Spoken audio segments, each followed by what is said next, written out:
This episode is brought to you by Momentous. Momentous offers high-quality supplements and products across a broad spectrum of categories, including sports performance, sleep, cognitive health, hormone support, and more. I've been testing their products for months now, and I have a few that I use constantly. One of the things I love about Momentous is that they offer many single ingredient and third-party tested formulations. I'll come back to the latter part of that a little bit later.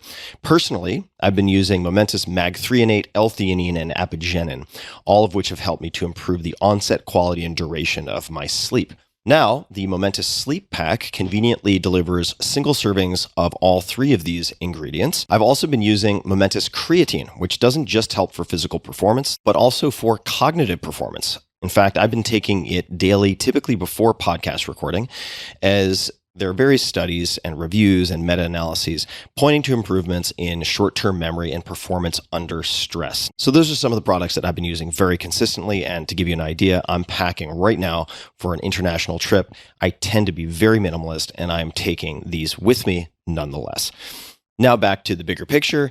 Olympians, Tour de France winners, the U.S. military, and more than 175 college and professional sports teams rely on Momentous and their products. Momentous also partners with some of the best minds in human performance to bring world-class products to market, including a few you will recognize from this podcast, like Dr. Andrew Huberman and Dr. Kelly Starrett. They also work with Dr. Stacy Sims, who assists Momentous in developing products specifically for women. Their products contain high-quality ingredients that are third-party tested, which in this case means informed sport and or NSF certified, so you can trust that what is on the label is in the bottle and nothing else.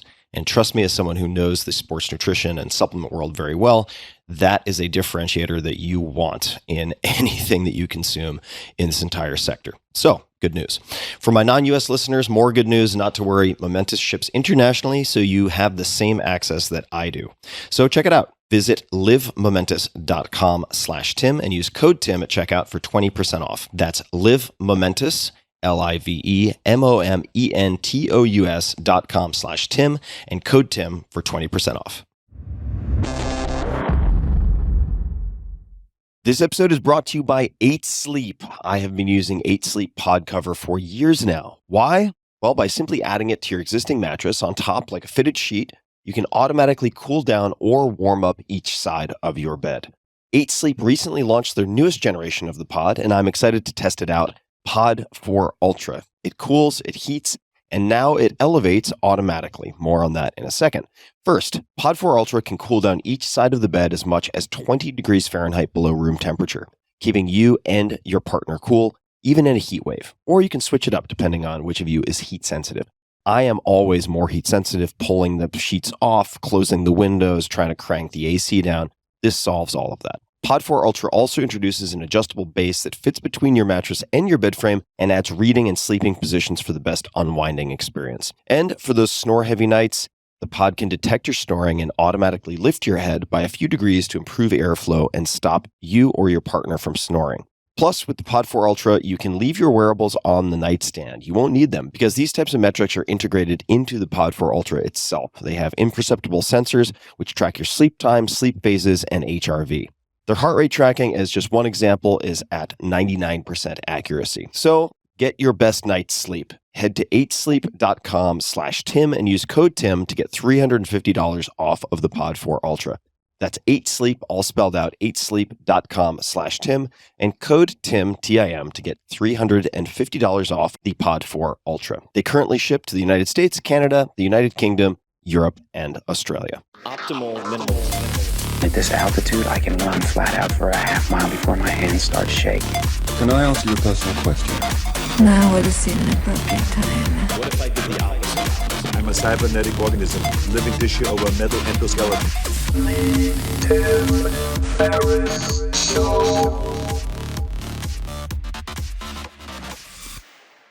Hello, boys and girls, ladies and germs. This is Tim Ferriss. Welcome to another episode of The Tim Ferriss Show, where it is my job to sit down with world-class performers from every field imaginable to tease out the habits, routines, favorite books, and so on that you can apply and test in your own lives.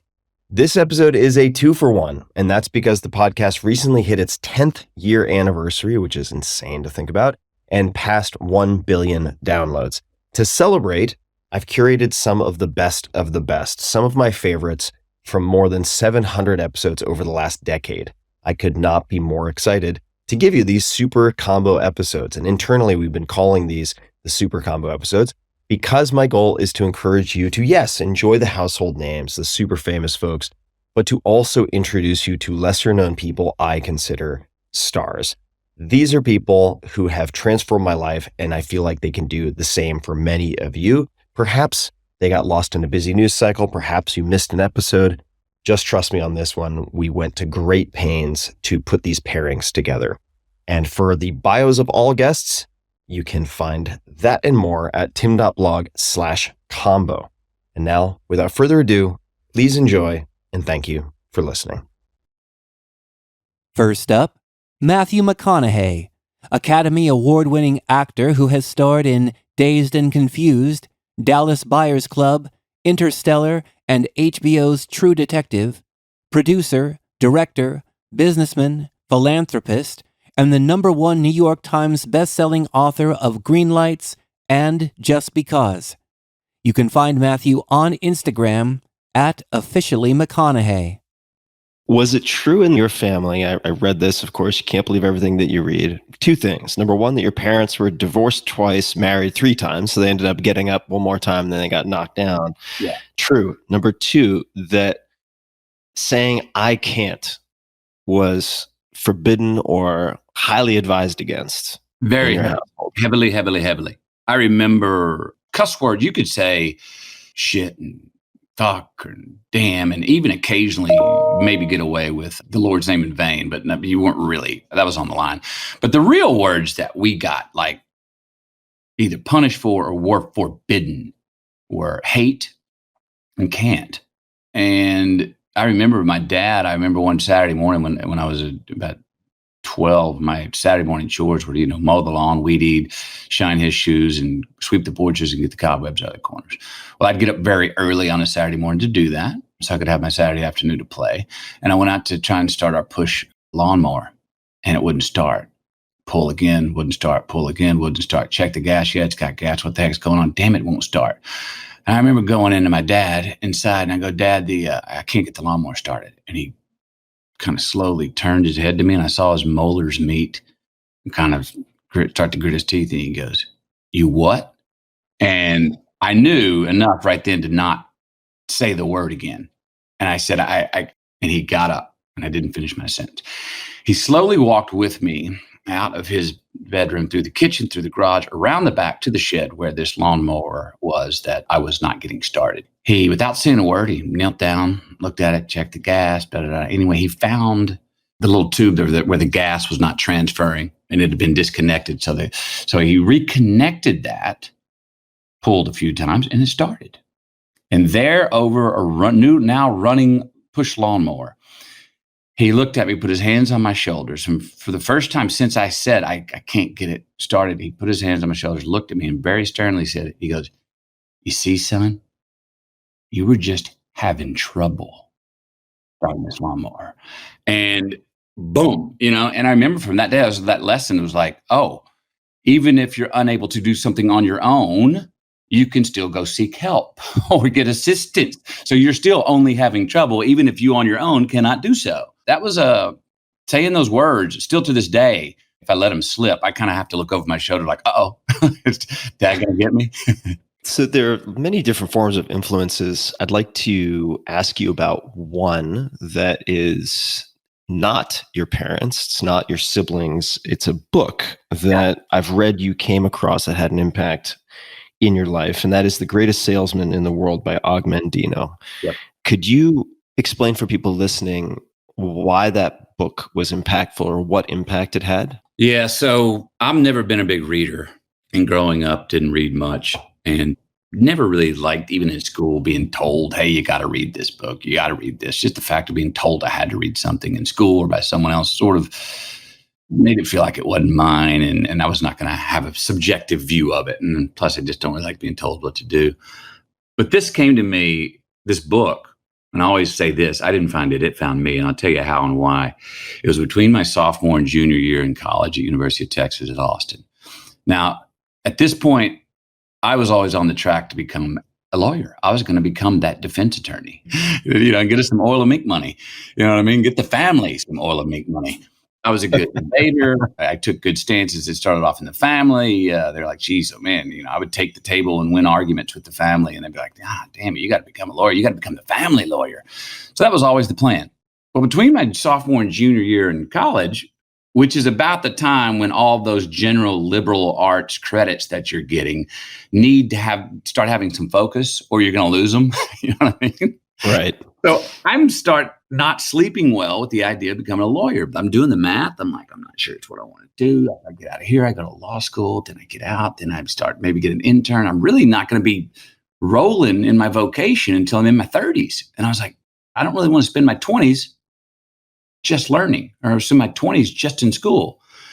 Now, I had been writing a lot. I've been keeping a lot of short stories in my diaries, and a lot of them which are in this book, Green Lights. But I didn't have the confidence to think that maybe I wanted to get in the storytelling business until a good friend of mine, Rob Bendler, who I think at the time was at NYU Film School, who I'd been sharing some of these short stories with, one night on the phone goes, hey, you should think about getting in front or behind the camera. You tell great stories. You got good character yourself. You're a good writer. To try this out. And I was always like, oh, no. I don't. I mean, that's like too avant-garde. It's too European. It's too the artsy. I can't do that. But he gave me the confidence to really consider it. Now, I go to my fraternity house, the Delt House, into that sophomore year for sophomore exams. I'm a studier. All right. I got a 3.82 GPA. I like making my A's. And any amount of time I've got to study, I will use it every single minute. There's never enough time for me to study. I go to the Delt house, and right behind it in a little bungalow is one of my Delt brothers. And I eat lunch and I sit on his couch, and I've got 3 hours before my exam. And I open up my book, studying for my psychology exam. For whatever reason, for the first time in my life, I shut him and I go, McConaughey, to myself. I go, you got this. You don't need to study anymore. First time I'd done that. I got 3 hours to kill. I then put on the TV. I love sports, ESPN. I'll watch cricket, the strongest man competition. I'll watch, two grasshoppers race. For whatever reason, I'm not interested. I turn off the TV. I look over to my left. There's a stack of magazines. There's Sports Illustrated, some Playboys. And I'm like, geez, I like sports. I like checking out naked ladies in the Playboy. Let's check that out. I pick up a Playboy, thumb through that haphazardly, and all of a sudden lose interest in that. And I'm sitting there going, okay, what am I supposed to do here? I got about 3 hours to kill. Well, I start peeling back those magazines, Playboys and Sports Illustrateds and everything else. And about 7 deep in that stack of magazines to the left of the couch where I was sitting, I see this white paperback with this beautiful red cursive writing on it. And it says, the greatest salesman in the world. And I remember reaching for it and aloud to myself saying, who is that? And I pick up the book and I start reading it. Again, I'm not a reader, but I start reading this book. And all of a sudden I lose track of time. And I've gotten past the whole prologue to the beginning of this first scroll in this book, which is, I will form good habits and become their slave. Now, what this book had just told me, it had just taken me on a journey and said, you will read each scroll. There's 10 scrolls in this book. Each scroll 3 times a day for 30 days until you move on to the next scroll. So it's basically a 10-month read. And I had gotten to the first scroll, and I now understood that the greatest salesman in the world was whoever's going to read that book. So I was like, oh, that's me. He's talking to me. Well, bam, I look up. Oh, my exam's in 15 minutes. I got to go. All right, head out. Go to my exam, my psychology exam. I ripped through that exam. I didn't care if I failed it. Something in this book had told me, no, this book is what you need to be into right now. This book is going to give you confidence to go do what you need to do. I ripped through that psychology exam and immediately go, I'm going to film school.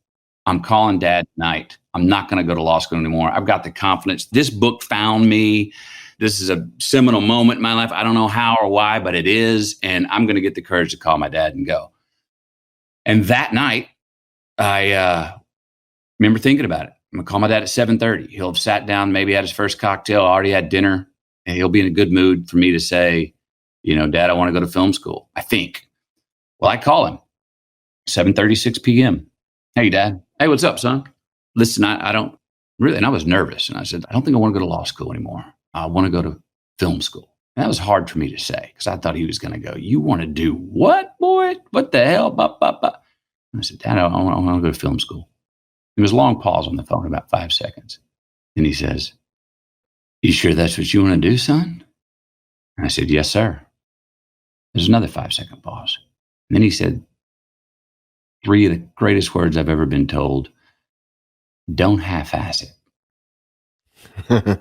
I remember him going, all right, don't half-ass it. And I remember my eyes I lit up and I was like, oh my gosh. One, my dad not only approved, he gave me a responsibility. He gave me freedom. He gave me more than a privilege. He like sent me a flight and ending it with like, not only do I agree and say that's okay, son, I'm saying if you're going to do it, you better damn well go do it well and don't half-ass it. And I went down the next day, changed my course schedule. My GPA got me into film school because I had a 3.82. I didn't have any sort of art to show them. And I started off behind the camera and then ended up as I am now in front of the camera as well. But that book, that day, that book finding me and me feeling like it was my secret and it came to me and no one told me, here, you need to read this book. It'll be good for you. Hey, you're supposed to read this. This is for school or even a recommendation. It was not, it found me. And I read that book. I did exactly what it said, morning, noon, and night. And I've read it 3 times now that way. But the first time, I didn't miss one reading of that. I mean, and I had many a day where I went out in the morning on a Saturday and my day of whimsy took me to a place where all of a sudden it was 10 o'clock at night and I was like an hour and a half from my house and the book was back at my house. And I'd be like hanging out, partying and going like, oh, geez. And I would stop, eat something, get some coffee, drink a bunch of water, wait till whatever 1:30 in the morning when I was time to drive. And I would drive back to my place, grab that book and either read it and go to sleep in my bed or drive back to where I was hanging out with the book and read it. I didn't miss one single read for 10 straight months. And that book is the most instrumental piece of literature and motivation I've ever read for me in my life. And now you've produced Green Lights, this book, which, as you've described it, is not a traditional memoir or an advice book, but rather a playbook based on adventures in my life. And I want to hop to a particular portion of this book, which is also a scrapbook of sorts. It's very multimedia in that respect, even though it's in 2D in book format. I want to ask you about a note, and this will segue into the practice of writing, since you've kept a diary for somewhere between 35 and 40 years at this point, I believe. Yeah. There's a note towards the end of Green Lights from 9/1/92. Yeah. And so 10 goals in life. This blew my mind. Mine too. So I want to read these 10, and then I want you to kind of place us in your life when you wrote these 10. And then I want to zoom in on a few of them, but let me just read these 10 first. So 10 goals in life. This is in 1992. 1, become a father. 2, find and keep the woman for me. 3, keep my relationship with God. 4, chase my best self. 5, be an egotistical utilitarian. That's going to be my first follow-up question. 6, take more risks. 7, stay close to mom and family. 8, win an Oscar for best actor. 9, look back and enjoy the view. 10, just keep living. Yeah. Where were you and when were you when you wrote these 10 goals? I was in a top bunk in the Delta Tall Delta house. I believe my roommate was Monty Wills, who I'm still friends with today from Montgomery, Alabama. I was in the top bunk. I think I just probably, it was the end of the night. It was about 9:30. I was just nestling in for a good night's sleep. So I just started. What was the date? 93. What was the month in the month in the day? That was September 1st, 1992. September 1st. Okay. Yeah. So I had just done Dazed and Confused. That's right. Yeah. It was 2 days after finishing. Yeah. I just finished it. A job, a summer hobby, a thing that there were 3 lines written in a script that I got cast in because I went to the right bar at the right time, met the right guy. read for it. Richard Linklater said, come on, and started throwing me in scenes. So 3 lines turned into 3 weeks work. I loved it, was getting paid $320 a day. People were telling me I was good at it. And I was running around going like, is this legal? It's so fun. And I finish it. My father had just passed away like 2 weeks earlier. Yeah, August 17th of that year. So I just finished a job that was a hobby that became a career. I had just finished that. Think about it. If you do the math, I didn't think about it till now. I just finished that Og Mandino, 10 months of reading that book. Oh, wow. My father had just passed away. I was just going through what that meant to me, what I felt like that should mean to me. And that's where the Just Keep Living comes from, to keep his spirit alive, even though he's physically not here. Keep things alive that he taught me to keep me incentivized throughout my life, even though I couldn't rely on him personally being here to back me up with him. And so I remember writing those goals down. And the thing is that when you start off this conversation going, I don't know what your adjective or adverb was about it, but I found that just less than a year ago in my diaries, and I'd never looked at it or remembered that I had written it since the day I did. That date on that list, I never looked at that list again. I wrote it that night and forgot about it. Or at least I thought I forgot about it. Obviously, I didn't. And that's the wild part, because somewhere subconsciously, I obviously did remember it, because so far I've accomplished those goals. And there's some very specific ones on there that I'm like, what? I always thought, even the acting part, win an Oscar for Best Actor. This is a time I just finished Dazed and Confused. I didn't know I was going to end up being an actor. I still thought, didn't have the courage to even think I could pursue it as a career. At that time, I thought it might just be a hobby. I had a hobby for a summer. But obviously, when I look back, I'm like, oh, you did want to be. You did want to be an actor, and you wanted to be a damn good one.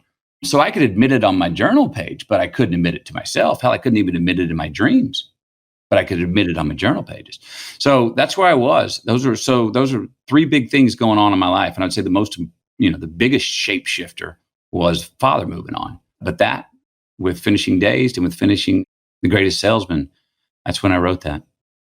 That's quite a Venn diagram as far as a snapshot in time goes, with those 3 sort of momentous changes, those transitions. Why take more risks? Did you feel like at the time you weren't taking enough risks? Was it something you had learned about risks from your parents or other people? Right. Why take more risks? I think I was at that time seeing risk that I'd take really pay off. The risk to in the bar at the top of the Hyatt that night to go down and introduce myself to Don Phillips, who ended up being a casting director for Dazed and Confused, who 4 hours later at the end of the night, after we got kicked out of the bar, says, hey, you ever done any acting? You might be right for this part. The risk to go and read for that part. The risk for Richard Linklater to say, there's nothing, you're not supposed to be in this scene. You're not written in this scene, but do you think Wooderson would be in it? The risk for me to go, oh yeah, and just hop in the middle of the scene and improvise and play.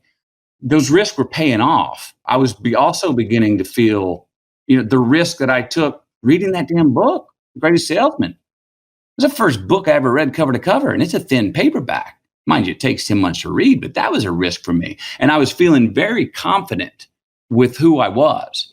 I was also thrown upside down by my dad moving on. Now, I don't know, if you've lost a parent, but as a son losing a dad, you want to talk about forced into identity? My dad being this sort of crutch just because he was alive and above government and above law was now gone. I had no crutch. I had no safety net. All of a sudden, I remember this very clearly, this coming to me, and besides the Just Keep Living with keeping his spirit alive. I remember one of the first lessons of him moving on was I carved this in a tree. I remember carving this deeply in a tree for about 3 hours one night. Less impressed, more involved. And that leans into taking more risk. Because I was like, after dad moved on, I was like, oh, all of these mortal things in life that I have a reverence for, even this point of just finishing acting and maybe having dreams of fame. Wow. All these things that I revered that were mortal, lowered down to eye level. And at the same time, everything that I noticed that I was condescending or looking down upon or snubbing my nose at or going, that's crap, or, oh, they're no good. I was like, they raised up to eye level. And I remember going, oh, the world is flat. Your dad's moved on. You better look the world in the eye. And by seeing the world flat, I saw further. I saw wider. I saw more clearly. I had more courage. I lost reverence for mortal things that I had reverence for. I still respected them, but I lost reverence for them. So that gave me courage. And I lost this sort of snub-nosed look at things that I thought were beneath me. And I empowered them, and they raised up to eye level. So all of a sudden, that was a version where the I met the we for me. That was a version where what I looked up to maybe too much met what I was looking down on. And it was right in front of me. And that was how I was also taking more risk. I lost a lot of fear. I still had fear, but I gained a lot of courage to go meet my fears. And I didn't give enough credence to things that I probably shouldn't fear or have too much reverence for because they were mortal. And I was like, well, what's that? That's, reverence for fame or not taking a chance to go get what you want. That's a mortal fear. That's like putting a limit on yourself, McConaughey. Why would you do that?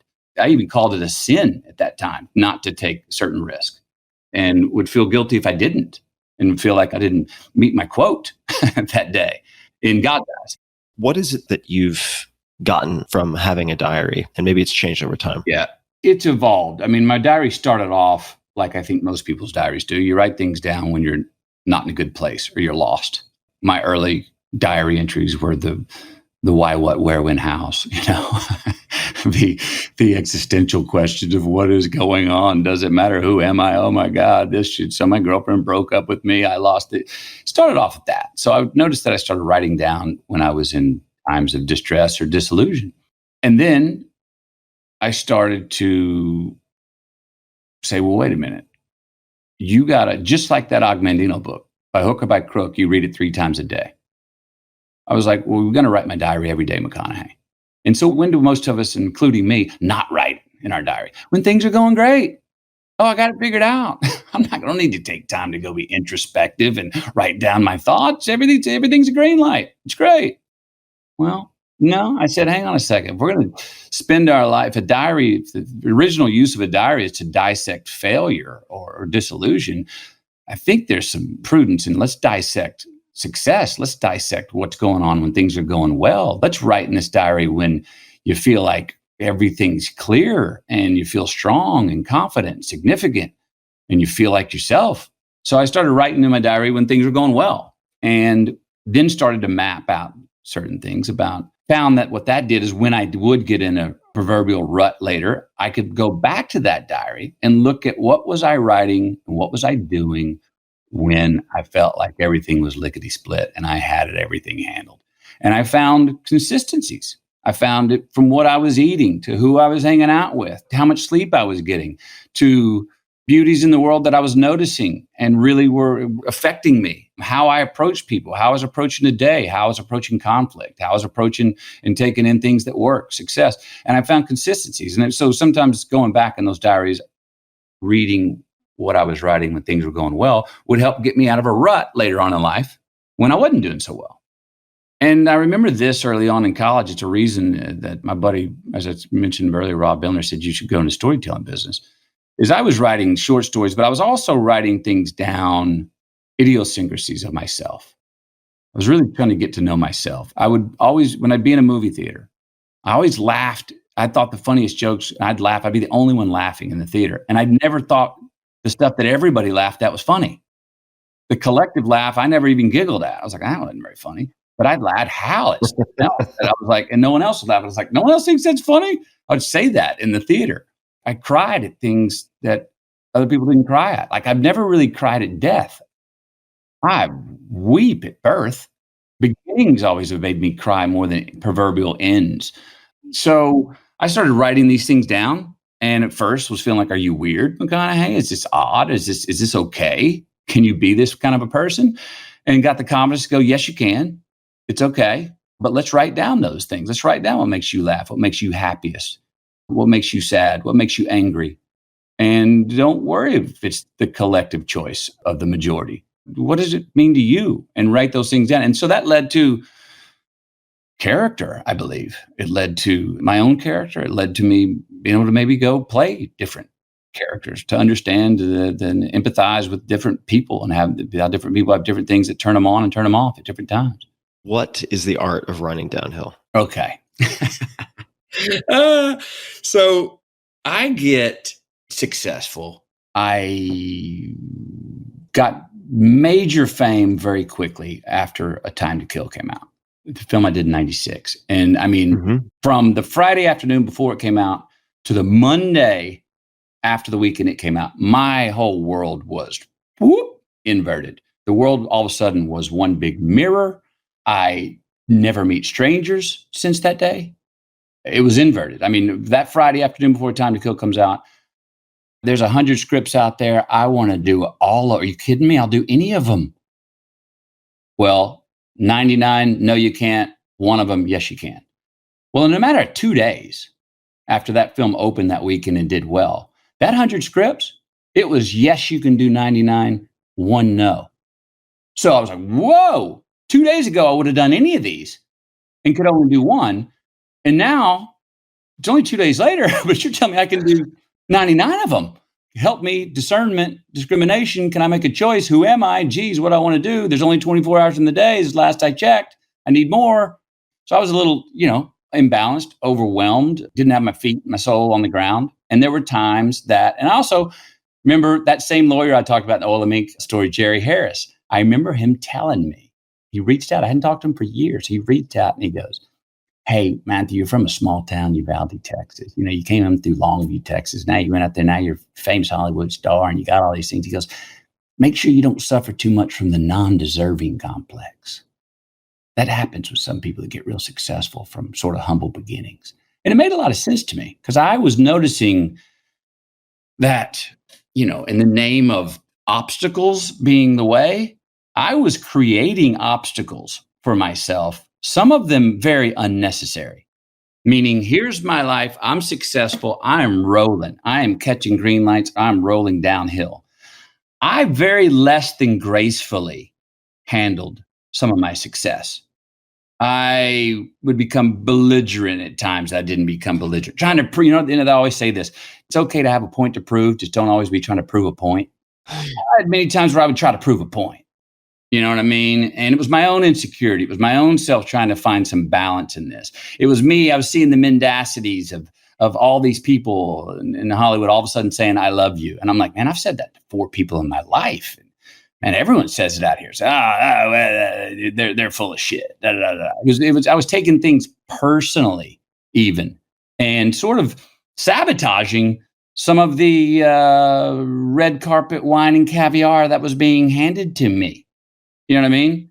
And I was slipping to some of my more banal self at times and doing a proverbial faceplant, meaning I'm running downhill and this is all easy street. I need resistance. So I think I'm going to trip myself and faceplant and break right into the concrete so I can break my nose so I can be like, there I go. Now I'm earning it. Now I feel it. Now I've earned it. Now I deserve it.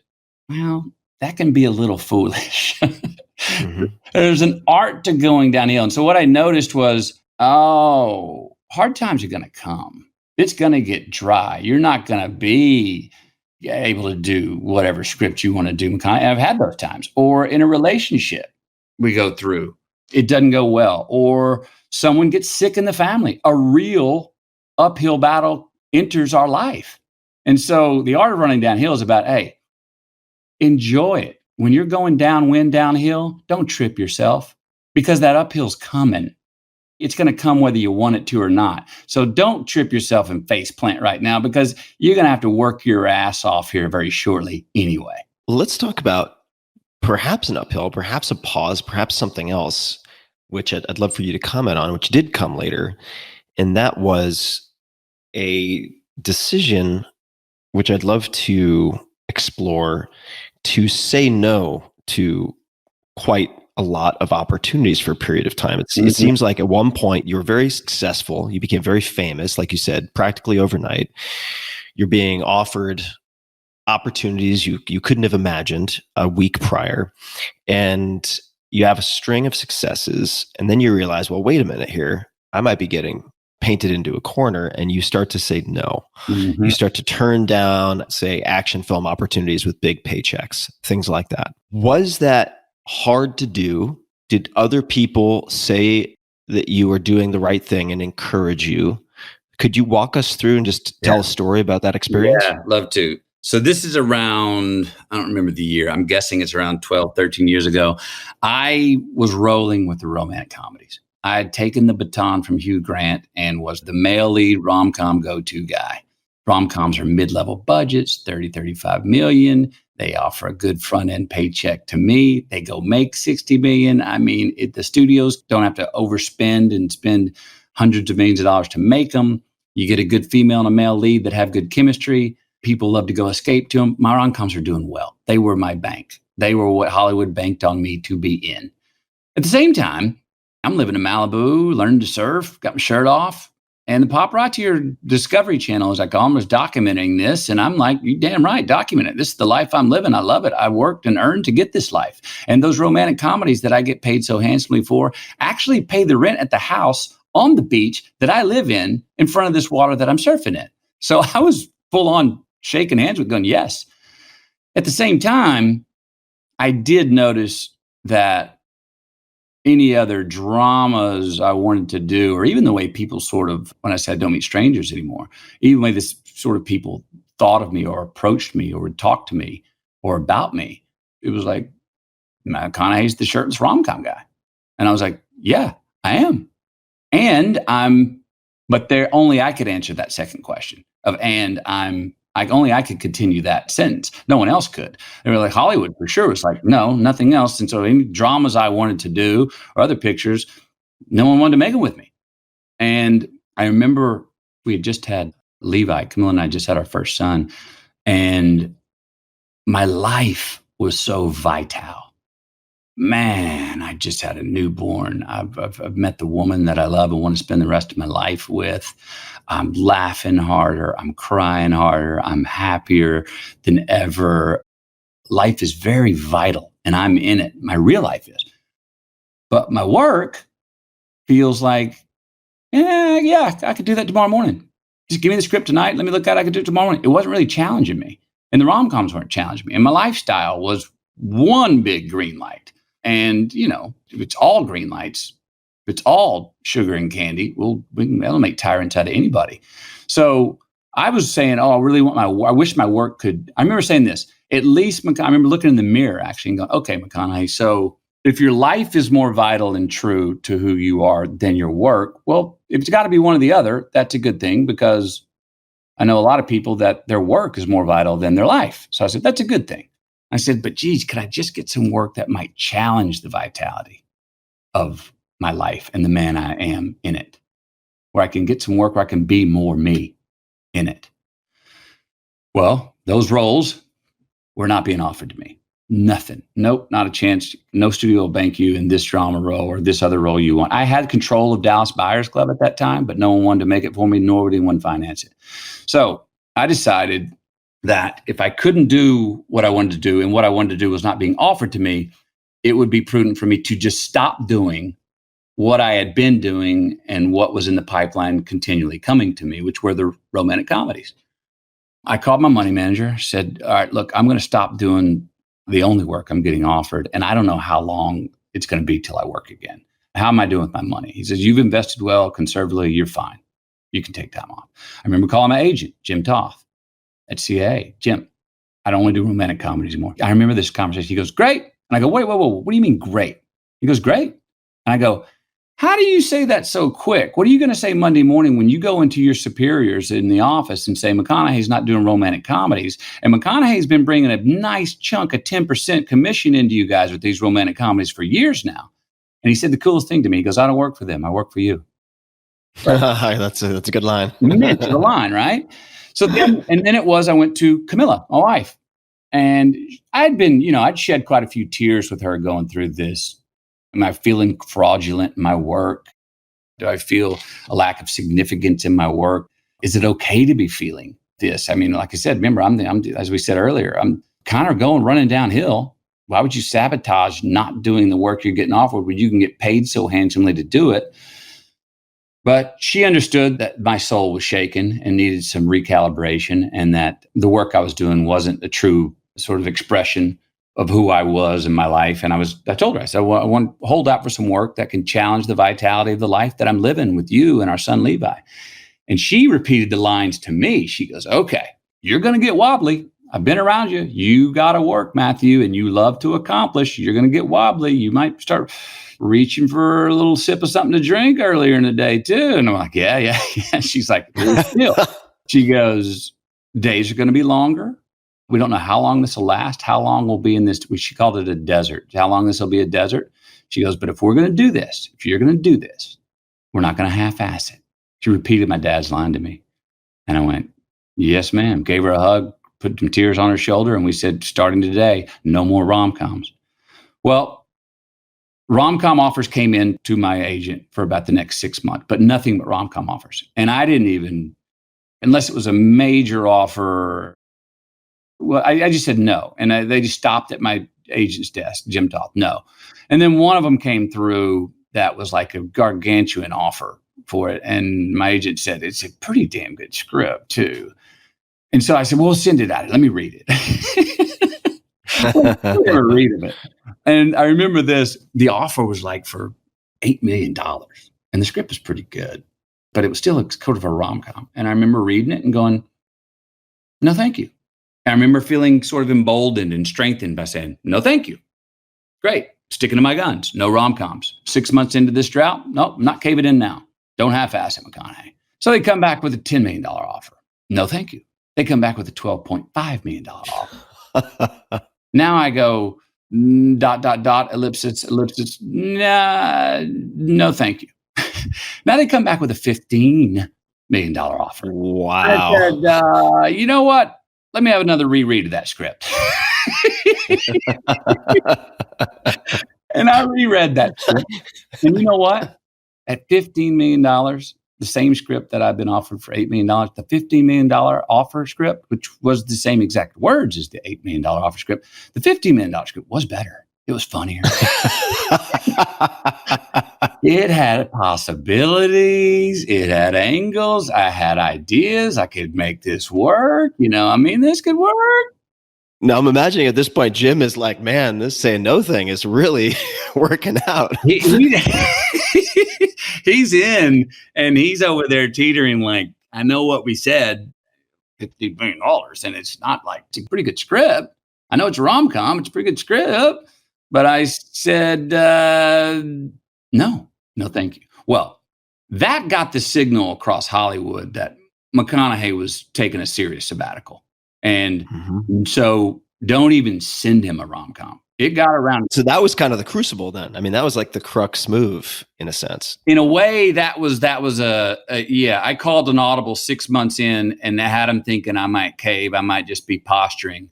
And come on back, McConaughey, we love you. And I said, no. And when they had pumped the money offer up so much and people knew in the industry what that offer was, it became very clear. Oh, shit. Okay. McConaughey, I don't know what he's doing, but he ain't doing this stuff. He's not doing any more rom-coms.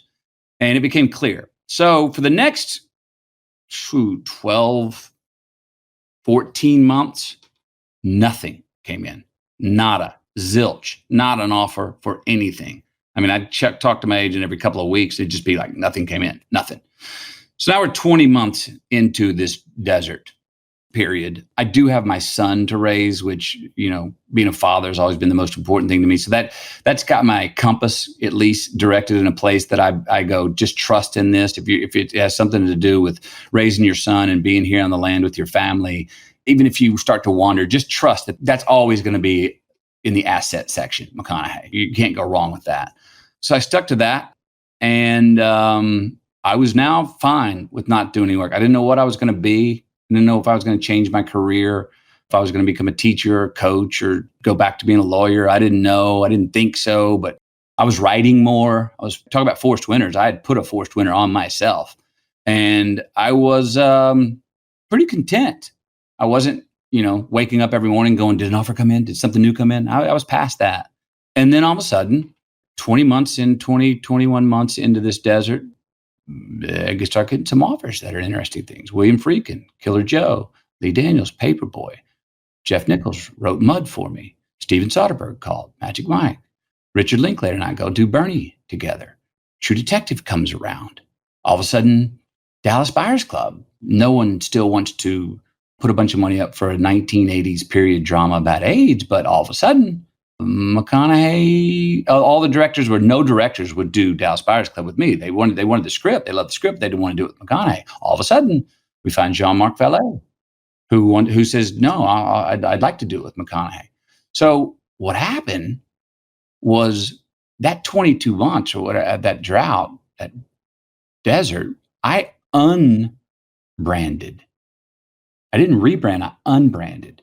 Me being away, me being in Texas, not being on a beach, getting pictures of me shirtless on a beach, not being in rom-coms, I was out of the world's view. I was out of the industry's view. I was not in your living room. I was not in your theater. I was not in any of the places that the world had become expectant to see me and how to see me. Where was I? I was gone. Where is McConaughey? Well, you're gone long enough. All of a sudden, I became a new good idea, which I was not a new good idea at any time earlier than that, at the end of that 20-month period. And then all of a sudden the things came to me that I wanted to do. And I remember saying, you know what? Fuck the bucks. I'm going for the experience. If I read a role that shakes me in my boots and challenges the vitality that I feel in my own real life and challenges me, the man I am in my own real life, that's what I'm going after. And man, they came in. Camille and I looked at each other, shed some more tears, and we said, let's get after it. And I just started hammering them. The family came with me everywhere I went and just started laying down work that really, really turned me on. Just a quick thanks to one of our sponsors, and we'll be right back to the show. This episode is brought to you by Element, spelled LMNT. What on earth is Element? It is a delicious, sugar-free electrolyte drink mix. Element is formulated to help anyone with their electrolyte needs and perfectly suited to folks following a keto, low-carb, or paleo diet. So if you're on a low-carb diet or fasting, electrolytes play a key role in relieving hunger, cramps, headaches, tiredness, and dizziness. Sugar, artificial ingredients, coloring, all that's garbage, unneeded. There's none of that in Element. And a lot of names you might recognize are already using Element. It was recommended to me by one of my favorite athlete friends. 3 Navy SEAL teams as prescribed by their Master Chief, Marine units, FBI sniper teams, at least 5 NFL teams who have subscriptions. They are the exclusive hydration partner to Team USA weightlifting, and on and on. Get your free sample pack with any Element purchase at drinklmnt.com/Tim. Be sure to also try the new Element Sparkling, a bold 16-ounce can of sparkling electrolyte water. Again, check it all out, drinklmnt.com/Tim, drinklmnt.com/Tim. And now, Aisha Tyler, a star of the hit television show Criminal Minds, a comedian and the host of the CW's top-rated improv show Whose Line Is It Anyway, an award-winning director, best-selling author and activist, and co-founder of the new premium margarita brand, Losophy. You can find Aisha on Twitter and Instagram at Aisha Tyler. Aisha, welcome to the show. Tim, hello. Thank you. I'm super excited to be here. This is our away. It's a very long home and away for us. It is. It is. And you are partially to blame / credit for me having a podcast in the first place, because I recall when you interviewed me for Girl on Guy podcast in San Francisco at my place, and I had so much fun speaking with you and fielding some fantastic questions, one of which I'm going to bring up, and then we'll backpedal. Okay. But the question will not be surprising to you, I don't think, and I'm going to ask you to bring it up. But the conversation that we had in part contributed to me deciding to take a break from writing books, which had completely burned me out, and in turn helped birth the show. So thank you for helping to send me on this path, because it's become one of the most gratifying and fascinating things I could possibly imagine doing. So thank you for that. It's so thrilling to hear and really, really gratifying. Yeah, I mean, it's amazing. I think podcasts are wonderful and terrible beasts, but like really satisfying. Even when they're like punishingly difficult to manage, they're still so satisfying. So I'm really happy. I'm happy that you're enjoying it. And you have, we're not going to get into this right now, although we can. You have a book titled Self-Inflicted Wounds, subtitle Heartwarming Tales of Epic Humiliation. Can you maybe repeat or even paraphrase the question that you would always ask guests on your show? Oh, absolutely. I mean, the name for that book came from this part of my show, Self-Inflicted Wounds, which is tell me a story about something that's gone wrong in your life that's your own fault. You can't blame anyone else, not your ex, not the bullies in your school, not the man. You did it to yourself. And it was really a way of initiating a conversation about risk and failure, because I feel like people see people who are successful and assume that a part of that success, or the reason for that success, is that they haven't made any mistakes and they haven't failed, that they've got a charmed life in some way, or they figure some kind of formula out. And the most successful people are people who don't just manage risk, but engage in risk and court failure actively. So I always love to, have people listening see that someone that they admire and that they think is really accomplished has really shit the bed severely at some point in their lives, maybe multiple times, because I just think it's instructive. I think people don't start because they're afraid they're going to fail. And there's just no way around. The path to success is through failure. You just can't get around it. There's so many different directions I could go with this, and I want to go way back as maybe a sort of a montage flashback that we could have as a visual overlay as you're saying some of these things. And that is to your dad. And I've in the process of doing homework, read about your dad's favorite saying or question that he would ask. And I was hoping you could explain this or share this with people who are listening, because I think it's kind of amazing. Well, I was raised, my parents divorced when I was 10, and my parents, I always joke that, it's only rich people that can afford to fight about custody. You know what I mean? Poor people just do whatever they have to do to manage. And my parents, neither of them could really afford 2 kids, and also neither of them could afford to pay child support. So each of them just took one of us. I was older, so I went with my father. And he was like, which one can wash itself? And that was the one that he took. It was that was me. And, my father is the king of the very terse and pointed motivational speech. So I would leave for school in the morning, and I grew up in San Francisco. And at one point we lived upstairs in a Victorian. So I'd go down these very steep stairs, and he'd lean over the railing and he'd go, "Whose day is it?" And I'd have to say, "It's my day." And then he'd say, "What are you going to do?" And I'd have to say, "Grab it by the balls." And then what are you going to do? And I'd have to say, "And twist, and twist." Going out the door. But, it's funny because it was like my dad was just, he was such a great dad. He was a really engaged guy. But, he was a single father and relatively young. So maybe there were a few boundaries of propriety that he danced along. But he just encouraged me to be aggressive. He was one of those, I think it's very hard for single parents, period. And I think it's very hard for fathers and daughters because, I just think if you're a dad, the world just looks like a field of broken glass and potholes and molten lava. And then you've got this little kitten and you're just so terrified to put the kitten down. So either they grip very tightly, or in my father's case, they throw you up in the air and, and expect that they've given you the skills to land. And that was definitely his strategy. Now, you mentioned the divorce, which I have read was amicable. It ended up resulting in you going with your father, and you have one sibling?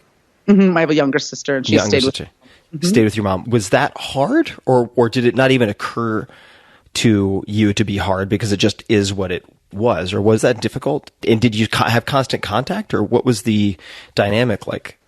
It's interesting because I think it was more the second for me. It just was what was happening, and I don't ever remember struggling in any grand way with the way that things were going. Look, maybe that's my nature. I know my parents worked very hard to be loving and available to both of us. And I had lots of access to my mother, and I talked to her all the time, and I called her for advice. And she got to kind of be the fun mom or the advice mom. She didn't have to discipline me, and she could just be the person who was there when I needed emotional support. I do know that like one of the things that resulted in, at least when we were younger, was my sister and I, we weren't super close, but lots of siblings aren't super close in their kids, whether they're living in the same house or not, they're fighting and they're competitive. But as we got older, I became like wildly protective of my sister, and my relationship with her is so intensely loving and affectionate now. And I don't know, maybe if we lived in the same house driving each other, nuts all the time, we wouldn't be as close as we are now. I mean, we spent the formative years of our lives living in different houses, but we like the same stuff and we care about the same things, and our connection's really deep. So I don't ever remember kind of sitting up at night feeling any kind of agony about the fact that my parents were divorcing. I did watch them try very hard to stay together. Like I do remember that when they got a divorce, I was like, they really gave it a shot. I could see that they really they would break up and they'd get back together, and they'd break up and they'd get back together. And I remember I'd like walk in on them, they'd be making out on the couch. I was like, they are really giving this a go. So when they decided it was over, I was like, okay. I don't ever remember it being like a point of agony. It just things changed, and maybe as a result, I tolerate change better than I would otherwise, or maybe I even crave change. I don't know. Has it been your demeanor to generally look at things through a positive lens like that, where you would frame what other people might try to frame as a very difficult, agonizing experience into something that was, or at least is framed as something positive that you benefited from? Or have you had more of the time a tendency to frame things negatively? I think about that a lot, because I think that my attitude or my point of view about things is half biochemistry and half child rearing. My father is just like a preternaturally optimistic person. It's extraordinary. I always make this joke that if my father's house was on fire, he would get a stick and marshmallows. Like he just cannot be deterred. Or if he can't, I've never seen it. He's just never down. And so I think that I inherited that. Maybe it's attitudinal. I think I just probably make the chemicals in my brain that kind of keep me typically upbeat. You know what I mean? And I think it's important, because I think a lot of times when people, if they have a hard time seeing the world positively, or if they're struggling with depression, people are like, we just need to look at it a different way. But I think that I probably just make more of the chemicals that enable me to be optimistic. I've never really been depressed, but my father also was just a walk it off dad. He just did not feel sorry for me, and I was not allowed to feel sorry for myself.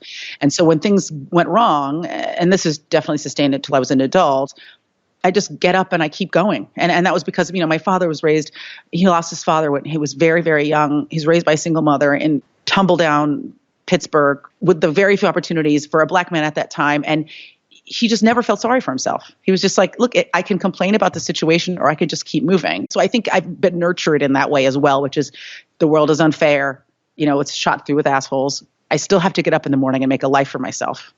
So it's probably a combination of those two things. Would you say, good at following his advice of not only grabbing life by the balls, but twisting, which is a whole new level?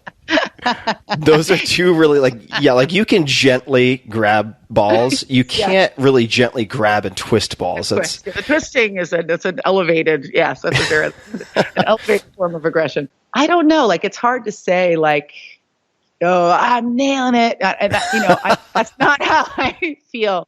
But I do think that that attitude of and I wrote a lot about it in my book, the idea that my parents raised me to be brave, and in some ways maybe too brave, but the result has been a relentlessness and in the pursuit of the things that are important to me. And that's not the same as I'm winning. I don't really think about things that way, but it's just, if I want to do something, then I do it. And I don't really worry too much about whether it's going to go my way, not because I expect it to go my way, but because it doesn't matter if it goes my way, because it's the engagement that's most meaningful to me. It's the effort. I got it. So by engagement, you mean sort of the dogged persistence that you're developing. Yes. The engagement in your personal goals. If I want to do something, whatever, I don't know, let's pick something really innocuous. If I want to hike every day for a month, or if I want to start meditating, if I don't dial it, it's not as important to me as not looking back and saying to myself, I should have done it. It's the doing for me that is the reward. And then sometimes things go my way and sometimes they don't. But the thing I find most upsetting is regret. Because that's something I have control over, in the sense of if you didn't do it, you have nobody to blame but yourself. Right. You can always attempt. You can't predetermine success. You can't predetermine the outcome, but you can predetermine the effort, because the effort is the only thing that you own. You can't own results. You can only own initiative.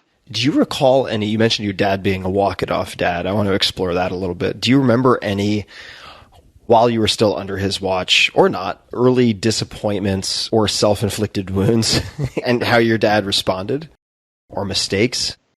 This isn't exactly a good example of a disappointment, but it's a perfect example of his attitude. I was going to camp. I must have been about 8 or 9. No, I'll say 9. And I was going to like jujitsu camp. This was still during the free range parenting era where you just got up in the morning and you left at home and you came back later, and that stuff was your responsibility. You know? Wait, did you say 8 or 9 and then jujitsu camp? Yeah, I was really into martial arts when I was a kid. So okay, it's making me think of the movie Hannah, where this Eric Bana trains his daughter to be a super killer.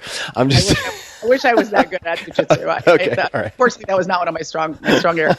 But as I pointed out, it wasn't the result that was important. It was just the effort. So I would ride my bike to camp every day and ride it home. And it was a good ride. It was like a 5-mile ride to camp.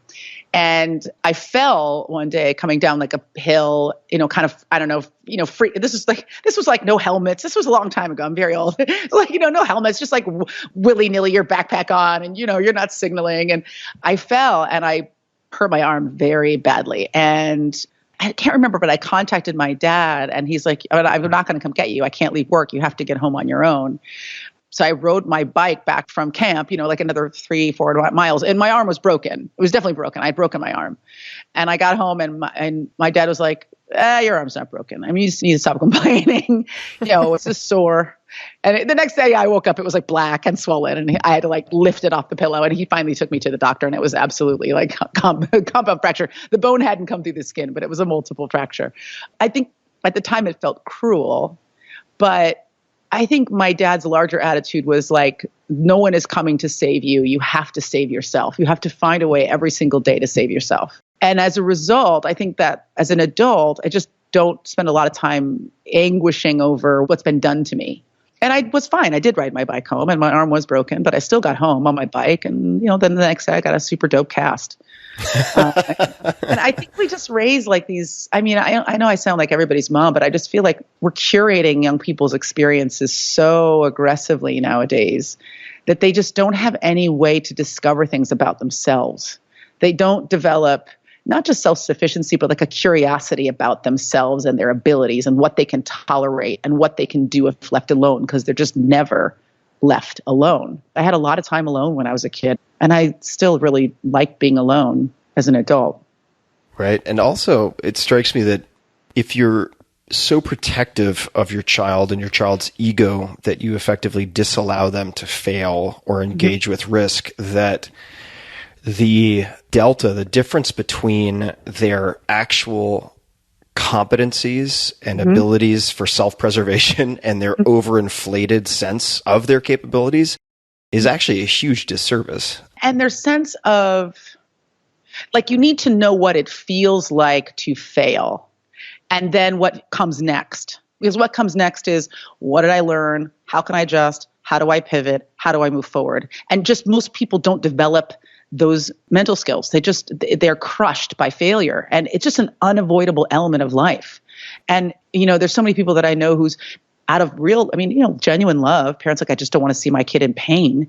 But like, how do people move through the planet? How do people move through life without pain? That's a false theory. It can't be done. It just cannot be done.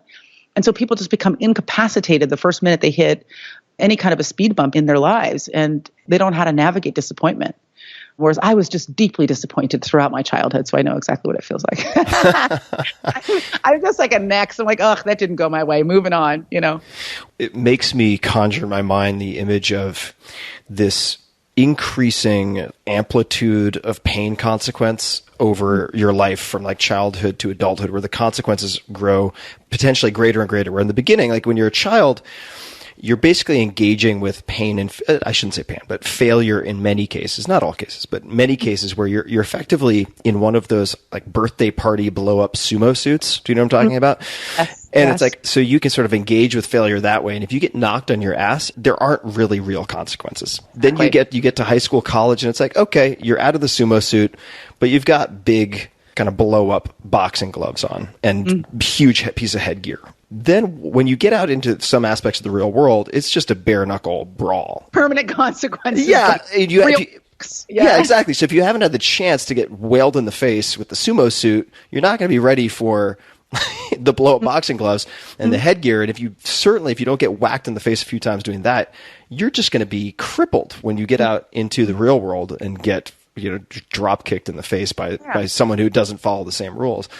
And crippled in that way that, and I know you've interacted with people like this, in that way where when something bad happens, their whole monologue is like, why me? Like, why did this happen to me? You don't understand what I'm going through. It's like, you're not special. Everybody is experiencing the same thing. Everybody's heart is being broken. Everybody isn't getting the job they want. Everybody isn't getting to sleep with the hot person they want. Everybody is experiencing the same failures, these same injuries, but you just don't know how to tolerate them. You are not special. And that's not the same as saying you don't have the potential for being special. But, there's nothing anybody's doing now that hasn't already been done and that won't be done in the future. Those kinds of personalities drive me crazy because they're so stuck and boring. What did you think you were going to be when you grew up, when you were in high school or college? In high school, it's so interesting because I was like super academic. And I think I thought I'd be an attorney. I was like a big activist and I organized and marched and did all that stuff. And I was like in the, outing club and I rock climbed and all that stuff. So I thought I was going to be like an environmental lawyer, either an environmental lawyer or an environmental engineer. I really wanted to go to a school that was like really grounded in a relationship to nature. So I was applying to like Marlborough College and Reed and Bard and these schools that were like out in the woods. And I ended up going to Dartmouth, which is, in New Hampshire and has this big land grant around it. And I thought I would be an environmental engineer. And I think I just took like the first prerequisite math course for engineering. And I was like, yeah, okay, it's not just not going to be, this is not for me. I always love science, but I'm just a person of letters, I guess. I didn't have the appetite for it. It wasn't as glamorous as I thought. I think when I took my first engineering, I think I got through the math class, like did fine. Like I applied myself and I got a good grade. And then I went into my an introduction to engineering 3. And it was about like building like a fecal matter treatment plant. And I was like, this isn't feeling like hugging trees at all, man. We're just talking about poop all day. I lost my appetite for that really quickly. So then what? Did you just have this great existential angst, or did you sort of shift to something else immediately following that? I was always doing kind of like performing things on the side. Like I went to a high school that had a performing arts kind of magnet or like a pocket school within the regular school called the J.U. Dean McAteer School of the Arts. So I was kind of doing my regular classwork and then doing like improv and stuff and sketch on the side. And then I went to Dartmouth and I was doing some of the same stuff. Like, I was in one of those infernal Ivy League a cappella groups that have been popularized since then by shows like Glee.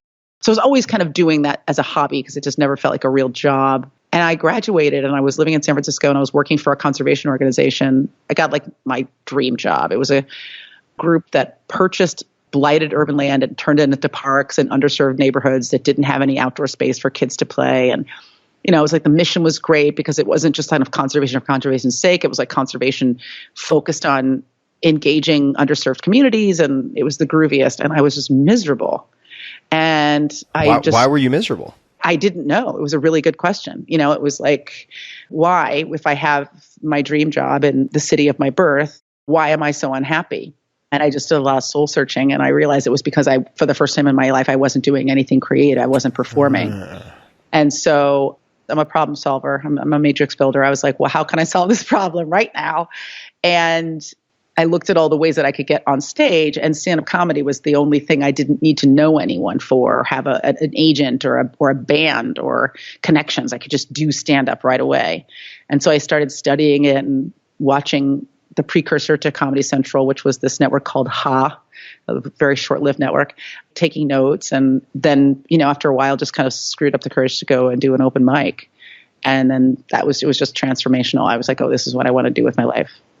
Was the thinking immediately on how to turn performance into a career, or did you expect that you would continue doing your job and doing stand-up on the side? Like, was it a career move from when you first built the Matrix and decided on stand-up?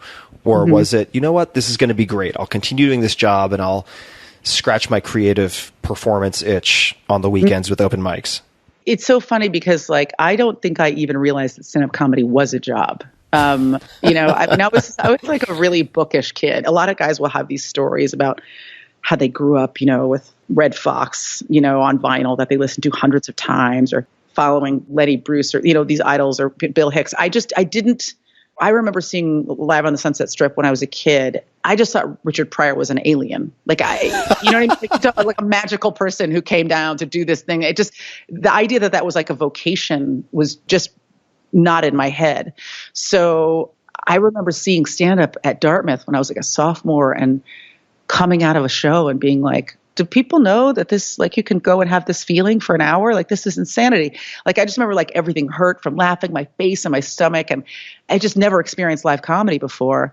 It didn't dovetail into like a job at first. It was just something I was going to do for fun. I kept my day job 100%, and I kept for a long time. I also didn't want to be like one of these kind of like miserable, sweating stand-ups who were like gripping their inky notebook and sleeping on their buddy's couch. Like I was in a relationship and I had a job that paid great and I could make flyers for my shows at work. I was like embezzling, copy paper and push pins as aggressively as I could. So I was, and I still am, of the opinion that like you should absolutely keep your day job, which I know is not the most popular. I'm of the same opinion. Absolutely. I think it gives you a freedom. People think it traps them, but I think it gives you this incredible freedom to just pursue art for art's sake. Yeah. And let a job pay for it, and do it for so long that everything you do is just for joy. And it changes the way that you approach your art. I would like get up and I'd go to work at like 7 and 6 or 7 in the morning, and I work until 4, and then I jump in the car and I drive 2 hours to Sacramento to do, a set, and I come back at midnight. I do it all over again. But I could do that. And then it was just purely about the experience of performing and not about whether I was getting paid or not. So I did that for a long time before I finally quit my job. Now, for those people who don't know the geography of Northern California, where I lived for 17 years, and coincidentally, the high school that you went to, is that now the Ruth Asawa School on O'Shaughnessy? It's on O'Shaughnessy. Yeah, up there at the nexus of Twin Peaks / Glen Park Canyon. Exactly. So I literally lived for 5 or 6 years about a quarter mile from that school. It's amazing. It's right there. It's not a big city, even though I think when you live there, it feels like it's an intimate place. It's an intimate place. And given the density of San Francisco and the fact that, I don't know if people would consider it a comedy town, but there's certainly clubs and so on. It's a comedy town. It's a comedy town. So why would you go all the way to Sacramento? Sacramento is not, for those people who don't know the area, it's not like a 10-minute drive away from San Francisco. It's far. San Francisco's always had a reputation for being a comedy town. Like the big comedy towns in the United States, from comedians' perspectives, are San Francisco, Chicago, Boston, and New York. LA is a company town, but it's not a comedy town. And San Francisco was always one of those places that people saw as like a real crucible for kind of original comedy. It was like where the alt comedy movement happened, and Mark Maron and Janine Garofalo and these kind of alternative comics, Brian Posehn, came out of, and it was a comedy town. But when I started doing comedy, it was like the beginning of the contraction of the comedy economy. So there was a period of time when there were just hundreds of comedy clubs everywhere, and you could make a living doing stand-up. You could kind of go from place to place, and you could get a gig and you could get paid. And I started doing stand-up at the beginning of the end of the comedy bubble. So when I started doing stand-up, the club community was contracting, and some of the big clubs in San Francisco were closing. I think at one point there were maybe like 5 or 6 active clubs. And then by the time I was working consistently, there were only 2. And there was just a lot of competition for stage time. And to get good at comedy, you can't just do it like once a weekend. You need to be on stage like every night. It's like being a high diver. It's literally like Malcolm Gladwell's 10,000 hours. And you're not going to get 10,000 hours of stand-up hanging out in San Francisco. Like, you have to go everywhere and take every single opportunity to be on stage that you can get. So I would drive to Sacramento. I would drive to Fresno. I would do these terrible bar shows in Menlo Park and Oh God, I don't even remember some of the places, Cupertino and Martinez. I mean, you would just go anywhere that you could get 6 minutes on stage. And there were 100 other people trying to get those same 6 minutes. So it was really competitive. I mean, the culture there, I think, was pretty supportive. Like comedians were supportive of each other, but there just wasn't enough stage time. So you just do anything and go anywhere to get it. I want to ask about this comedy contraction. We won't spend too much time on this because I don't want to take us completely off the reservation, but what happened? I mean, it was like Beanie Babies. Like people were like, really into Beanie Babies. And it's like, no, comedy isn't cool anymore. And then like all the clubs closed. What was it just a macroeconomic downturn? I mean, what happened? I think it was 3 factors. One factor was there was just a glut. Live comedy in some ways in the 70s and 80s was kind of a new thing. And it's not like people hadn't been doing stand-up prior to that. But the proliferation of stand-up comedians in the culture really started happening at that time. And what that was fueled by, I honestly don't know. Like, why were there so many more comics doing stand-up in the 70s and 80s? Maybe because that was the period where there were these superstar comics that were, I'm trying to think of who would have been really popular besides like Bill Hicks and I could see that, though. Maybe it's analogous to like celebrity chefs in the last 15 years. Yeah, exactly. And part of the reason why there are so many more celebrity chefs is because there started to be celebrity chefs on television. Right. So if you think about that in terms of comedy, what you see is, oh, that's a job. I can make money at that. Whereas people weren't really encountering live comedy if they didn't go to a live comedy show. So you start to see these guys on TV and you think, and honestly, when the precursor to Comedy Central started, they needed comics and they needed opportunities. They needed clubs. They needed content. It was a 24-hour network. So there were some good comedians on that station and there were some really shitty ones. Really bad. And so a lot of people watching probably thought, well, I can do that. You know, I also think about guys like, Sam Kinison and Andrew Dice Clay. There was kind of like a golden era in that time. And we were seeing all those people on TV. Then we were seeing a lot of people that were like really subpar. And a lot of people were thinking, well, if that guy can write, 5 crappy minutes about an airplane, I can. Then you couple that with this explosion in comedy clubs, which were a relatively new phenomenon. I mean, when Joan Rivers was doing stand-up, she was doing stand-up in strip clubs. There were very few comedy clubs, and comedy was kind of a part of a vaudeville approach. So you'd hire a singer and then you'd hire a comic, but there weren't places dedicated to comedy. So these comedy clubs opened. It was a really easy way to make money because comics weren't that expensive. And, you had a 2-drink minimum. People would come in, they would get wasted. You'd have huge margins on your booze. So these comedy clubs started proliferating. And then there was just peak clubs. It was saturation. It became unsustainable. So they started to contract because of market saturation. The economy started to contract in the 80s. And people could watch comedy on TV. The proliferation of comedy on television affected people going out to see it in a club. So there were like kind of those 3 factors all kind of intersecting. And when it happened, it was really aggressive. Like I said, I think there were maybe like 5 or 6 comedy clubs in San Francisco when I was in high school. And then by the time I was doing stand-up in my 20s, there were 2. And, and they were attracting like high-end peak talent. So, for example, this club's still there. It's called the Punchline. Punchline. I've been there a few times. There was the Punchline and there was Cobb's. And those are still the only 2 clubs. And maybe there's some minor clubs that have sprung up since then. But, they would book these big headliners. So the only time you could go up if you were an amateur, like a young comic, was on a Sunday or a Wednesday. And there'd be 20 other guys trying to get on as well. And it would be wildly competitive. And you wouldn't be getting paid. And then you'd be super anxious because you'd be hoping, okay, I need to go up and I need to destroy because I want this club owner to hire me again. So I can't work out. I can't fail in front of this guy because he won't see this. When you watch like an Olympic skater during practice and they're falling, that's what practice is for. Yeah. Practice is for like finding your weak spots and reinforcing them. But when you're up in front of a comedy club owner and it's been 6 months that you've been trying to get out in this club and you finally get 5 minutes, it's got to be a monster 5 minutes. There was just no way to improve. You can't. I was going to say, how do you get in your rough drafts then? I mean, how do you work on the material? Drive to Martinez. I see. So you'd work out the kinks with exactly the crew at the such and such casino and God knows where, Turlock, and then Foo Bars or Rooster Tea Feathers or one of these other places. It's different than being an author or an athlete or even a musician because there's an autonomy to comedy, absolutely, but you need other people. you can't do it. It can't just sit around your place practicing. You know what I mean? Like with music, totally. you know, if you're sharp or flat, you know, if you hit all the notes, you know, if the tempo's right. But with comedy, the only way it works is in front of an audience. And so you're very dependent on stage time. And it's everything when you're a young comic is stage time. Do you remember your early content? I mean, what was your approach early on? Do you remember the first, and maybe, I mean, a different way to approach this, you could answer it however you like. Do you remember the first time that you bombed, or what is your first memory that comes to mind of bombing?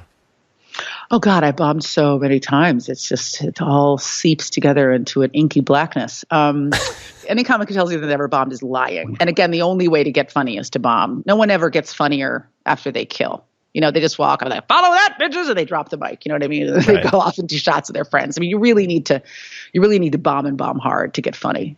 I remember doing this one show. Oh God. So there was an open mic in a laundromat, South of Market, around the police station there. So what, maybe like, you know, 8th and Mission or something like that for people who know San Francisco.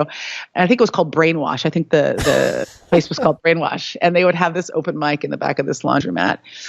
And comics know, you know, with these open mics, with these local open mics, that typically there are no actual audience members in the audience. It is just a room full of comedians waiting for you to be done so that they can try out their material. All of them looking at their notebooks, not listening, not laughing. And you're just kind of trying to gut it out and pause where you think the laughter might occur if you were in front of actual human beings. And I did a set where I did not get one laugh. And I remember that one, not even like a cursory titter. And I remember just silence, just like just a wall of silence. And I got off, even thinking about it right now, it's so funny to me. Like I talked to a girlfriend afterwards. I was like, oh my God, I couldn't even call that a bad set. I don't know what that was, but it was so funny to me that I didn't get a laugh. There was this bulletproofness that I got from that set that just made me impervious to anything ever going wrong in my life or career again. Even when I'm talking about it now, there's a huge smile on my face because it was so funny how little I was able to elicit out of that audience. It just made me so mentally strong. Was that the immediate response that you had? I mean, or were you in the middle of the set when you're like in the back of your mind thinking, wow, no one is laughing? Was it like the reverse of the 5 stages of grief, or like what? Or did you just go straight to like, yeah, motherfuckers, this is great. Acceptance. Like just full acceptance. This is going to make a great story however many years from now on Tim Ferriss's podcast. Well, one thing comedians love is agony. I mean, we dine out on it. It's definitely like our stock and trade. So a comedian very quickly transitions from, oh my God, this is the worst night of my life, to, oh my God, this is going to make a great story. That happens almost instantaneously. So we have a little bit of we have some armor in that regard, because we could wake up like naked and shivering on the side of the road with like no money and no phone and not speak the local language. And you'd be thinking, okay, if I live, this is going to make a killer story. So I think in the moment, I just thought, I had watched a couple other people go up and not do very well either. I was prepared for it not going my way. And I think also there's a discipline to comedy that if you're not a comedian, you can't understand, which is that you've got to get up and do your set. You don't get to tap out. Like tapping out is true failure. If you went up and you had a bad set, well, you just need to write new jokes. But if you go up and you give up, that's true failure for a comedian. There are some really famous examples of this online. I don't know if you know the comedian Bill Burr, but... So I interviewed Bill Burr about a year and a half ago, and I played the video, which he had never seen, or he claimed to have never seen. He still has some trauma. He has like some... So can you, for people who don't know the story, can you please describe it? Because it's just... it's amazing. Insane, right? It's insane. Yeah. So he was doing one of those big like radio... You know, those radio station concerts, like the Jingle Ball or whatever. And I don't remember. It was called the Weenie Roast. I think it was the Weenie Roast. So it's one of the shows at like some local station, you know, like K-Rock, 97 Rock, K-Rock, you know, like one of those shows. And it's, I don't know, Weezer's too cool of a band. It would be like Nickelback and, you know, some other band that sounds like Nickelback, and then an opening band you never heard of. Anyway, I don't know why people still do this, but, you know, if you're a comic and someone offers you money, you take it. So they would hire a comic to kind of warm up the crowd, you know, early in the day. And no one pays to see Nickelback and then wants to sit through 15 minutes of stand-up. You know, everyone's drunk and on drugs, and they're not even facing forward. You know what I mean? It's just like the worst. Like there's nothing. The only thing worse than performing in front of an outdoor audience is performing in front of people who are eating. Yeah, this was like a tailgate at like 11 a.m. or 1 p.m. or something. Yeah. Everybody's been, everybody like busted out their like marijuana brownie recipe for the year. They're all like completely looped, like one of their eyes is completely dilated and the other one is like falling out of their head. Nobody cares about your jokes about your mom and your family. So they just could not muster compassion if they tried. So he starts doing stand up and he just immediately starts getting booed. And it's just this tidal wave of disdain. And he knows if he doesn't finish, he will not get paid. But it's like silence you can tolerate, right? But like people are screaming at him to get off stage. And he makes it very clear to the audience. You have to watch it because I'll never be able to do it justice. But he makes it very clear to the audience that he is not leaving the stage until he does his 10 minutes, that he does not care how they feel about him. And he's counting down the minutes. Yeah. Every minute he's like, 9 minutes, you fucking fucks. Exactly.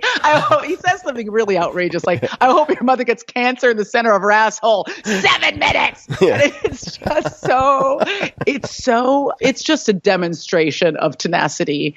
Later, he was embarrassed by it, but every comedian understands this kind of blood battle that you sometimes have with an audience where they're not going to scare you and they're not going to drive you away. You're going to deliver the material that you were hired to deliver. You're going to make your money and then you're going to go off and spend it on light beer and chicken wings. But you will not be deterred. So I think because you understand that as a comedian very early on in your career, no matter what happens on stage, I will not be moved. So I had material to do and I did it. And I remember thinking almost immediately, well, okay, I'm not going to get any laughs. So I'm just going to kind of like listen to this set and see what it feels like, see what the words feel like, see what might play in front of actual people. But it started to get really delicious. And I think if you watch the Bill Burr video, you'll also see that he starts to really enjoy it. It starts to be like this savory masochism towards the end where he's so powerful in his lack of caring. You watch it and it is to be studied because he goes from kind of anguish to rage to this kind of delightful detachment by the end of the set. And I've seen some other guys do similar stuff and it's always really fun to watch. So a couple of things that I want to use as teasers for people who should watch this video. I think it was in I'm almost 100% positive it was in Philadelphia. I think that's right. I know either that or Jersey, but I think it was Philadelphia because he started ridiculing Rocky. And he said, your hero is a fictional person and just tearing into them. And he basically for half of his set just decided to abandon his material and just attack these people in the town. And which by the way is a no-no generally. Yeah, which is a no-no generally. Like if people hate you, I mean, there are like these unwritten rules of comedy. And one of them is like if some of the people in the audience hate you, like don't turn all of them against you. But this is just a sidebar, but don't forget what you were going to say. There's another very famous video, very famous, and it happened at the Punchline in San Francisco, where there's a guy playing, he's a good guitar comic, and a guy's heckling him. It's kind of just combative back and forth, but nothing too extreme. But then the guy gets up and he comes towards the stage, whatever, to defend himself or the girl he's with, something like that. And the guy just hauls off and hits him in the head with the guitar. Sorry. Not funny. It's tragic, but Jesus Christ. Yeah. Everybody live. But what happens is, up until that beat, the whole audience has been on the comedian's side against this guy. It is a hairpin turn from them being like, yeah, shut up. The comic's like, hey, people can't enjoy the show because you're talking, keep it down. And then he hits this guy and the whole audience just turns on him, just like instantaneous, like Frankenstein's monster mob, just the pitchforks come flying out. And so one of the unwritten rules of comedy is that, you want to try to at all costs avoid turning everybody against you, so Bill broke a bunch of rules, but he never gave up, which I think it becomes this, it's like the Rudy moment at the end of the movie, like, man, that sucked, but you sure stuck in there. And he got a standing well, I mean, everyone was already standing, but he got massive applause from the audience at the end, which is just because they're just like, what the fuck? Like, it didn't even fit into like any mental heuristic of comedy that they could expect. It was straight prison yard dynamics, right? Like nobody, that's the line from Out of Sight, right? Yeah. Just like the yard, nobody backing down, nobody's backing down, and he just, I think there was like 1,000 of them to one of, or probably like 10,000 of them to one of him, and he just did not back down. So he got the slow respect clap at the end of the show. Oh my God. So I wasn't going to go to heckling, but why not, since we're already here? Do you have any memorable heckling stories? Did you recall the first time you got heckled? I started doing stand-up like 25 years ago. So at this point, like all the sets have just kind of blended. And heckling can be lots of different things. It doesn't always have to be like the conventional kind of you suck heckle. I had one time where this woman, and this kind of dovetails perfectly with the old, like, don't turn the audience against you, where this woman was talking to me. She was sitting in the front row and she was talking to me the entire show. Oh, just loud enough that I could hear her, but not really loud enough so the audience could hear her, except for the people right around her. And it was driving me crazy. That's awful. It was like a bee in my ear. And as a result, I just seemed insane. You know what I mean? Because I kept, like, stopping to yell at this person that no one could hear. And it would look like I was having a breakdown. You know, like, it was a very effective heckle because she just completely derailed my show. And I just seemed like a dick because I was yelling, like, shut up, lady. But no one could hear what she was saying. It's like, what's wrong with you? Nice lady in the front trying to enjoy the night. You know? And it really, I remember that I really went off the rails last night. And I generally have a rule with hecklers that unless they're really disruptive to the entire room, I just never address them. Because what you do is, again, you've derailed a show for 500 or 1,000 people to deal with one person. And everyone's never going to really understand what's going on unless that person's so loud that they've affected everybody else's enjoyment of the night. But sometimes the affectionate hecklers are the worst because typically hecklers just want to be a part of the show. And so, you know, they say something, you slam them a little bit, they shut up because they think they're helping you out. The famous line is they'll come up and be like, hey, you like how I helped you out? I'm like, buddy, I came with jokes. I don't need assistance. Like, I don't have a box jumper in my act, right? I showed up ready to go. But when people are affectionate, you can't insult them. They're the most unmanageable kind of heckler. Now, by affectionate, you mean someone's like, I love you. I love you. Exactly. I love you. I had this one girl at one show in San Francisco, just so drunk. I'm just cross-eyed. And for the 90 minutes I was on stage, just, I love you. I love you so much. I love you. And I was just like, lady, all you are doing is making me want to hit you in the head with this microphone stand. Your affection is not welcome here. And everybody else is like staring at this woman. But she just is a genuine expression of emotion for this person that is destroying my joy completely. So I really have a habit of just not talking to hecklers. What did you do in that case? Did you ignore her? I think that I kept saying, like, thank you, that's super sweet, shut the fuck up. That was like, you know, clearly you weren't hugged enough as a child. I mean, I just eventually got mean because it was just like I couldn't get this woman to stop talking. And I think the people around her got embarrassed and they eventually kind of shut her up, which was nice. And I'm trying to think if there are any other really good hecklers that, I had one guy. It's a mental discipline too, because, you know, like, again, like, it's your show. You have the microphone. You're in control. You know, I think the audience thinks they're in control, but they're not. I mean, the Bill Burr scenario is a perfect example. The person with the microphone has all the power. As long as it cannot be moved, they will eventually win. But I had this one guy who was sitting like really close to the stage. It was like a group of 12 people, and they were all like laughing their asses off. And then he was just arms crossed, just looked like he just had just eaten a big scoop of fecal matter. And he was all I could see. Like, you know what I mean? Like, the whole audience had disappeared and it was just straight vignette on this guy's like sourpuss face. And I couldn't, it was just wrecking my whole night. And I finally said, if you don't want to be here, just fucking go, man. I'll give you your money back. I cannot look at your face for one more minute. and I meant it. It wasn't even a joke. I was just get out, man. You are harshing my mellow so hard. And he left. I didn't feel bad about it. And then I went on with the show, and his girlfriend goes, he had a bad day. I was like, clearly. But what was great was nobody else at the table wanted to leave. They were like, good riddance to bad rubbish. And he went on, and the rest of the people enjoyed their night. So, but again, that was me. That was my, I should have been disciplined enough not to be distracted by, old sourpuss. But I'm only human. You know what I mean? Right. Well, if the Grinch is sitting in the front row, something must be done. When you were just getting started, how did you get better at comedy? And what I mean by that is you're very smart. You, like you mentioned, Matrix capable. Did you do any type of post-game analysis? Did you watch video of yourself? Did you watch video of other comics? How did you hone your craft? Or maybe a better question is, what helped the most in honing your craft? It's interesting. Like, I think that there's a definite math to comedy, and then there's also a secondary ineffability. I guess what I mean is, like, you can learn how to be a better comic, but you can't learn how to be a comic.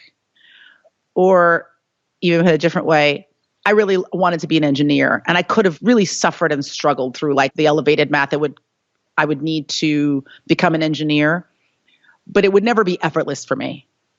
And I think with comedy, there are people who very workmanlike, can learn how to do comedy. And then there's some people who are just naturally comedic and they still have to work to be better at it. You know, Usain Bolt still has to train, even though he was born with more fast twitch muscles than everybody else. He still has to train to become a champion. So I feel like with comedy, you know, people can be the class clown or they can be that guy who's naturally funny. There's still a methodology and there's still a mathematics to becoming a comic. And then at the same time, if they have this ephemeral, ineffable kind of understanding of the math of comedy, they're going to be able to do something magical with those skills. So for me, I don't know that I thought I was a funny kid, but I was an observer and I was really nerdy and a little bit of a social pariah. So storytelling became a way to make friends. You know what I mean? Like to ingratiate myself. I would kind of like try to talk my way into situations, or if I was in a social situation, talk really fast to try to keep myself engaging and not be rejected.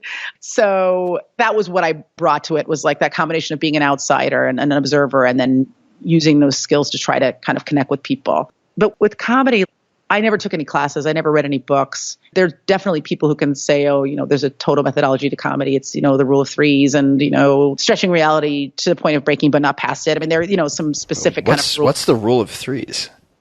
I probably won't even be able to articulate it properly. It's just that, like, if you're going to do a series of jokes or a series of builds to a punchline, it needs to be three. I get it. And also, if you're going to do any kind of a diversion, if you're going to lead people in one direction and then snap around to a different kind of absurdist result, you can't do that in two. It has to be, the pace of it has to be three. I see. And then past three, you're starting to draw things out too long. But two doesn't give people enough of a time to be lulled into a false sense of security before you kind of pull the rug out from under them. As soon as you start explaining the math of comedy, like, none of it makes any sense. You know what I mean? Like, it's those two things. You know, someone who's really gifted at physics, they know that there are rules, but still they see things that other people can't see. They see the world as numbers and data, and the rest of us are just like table, chair, water, sex.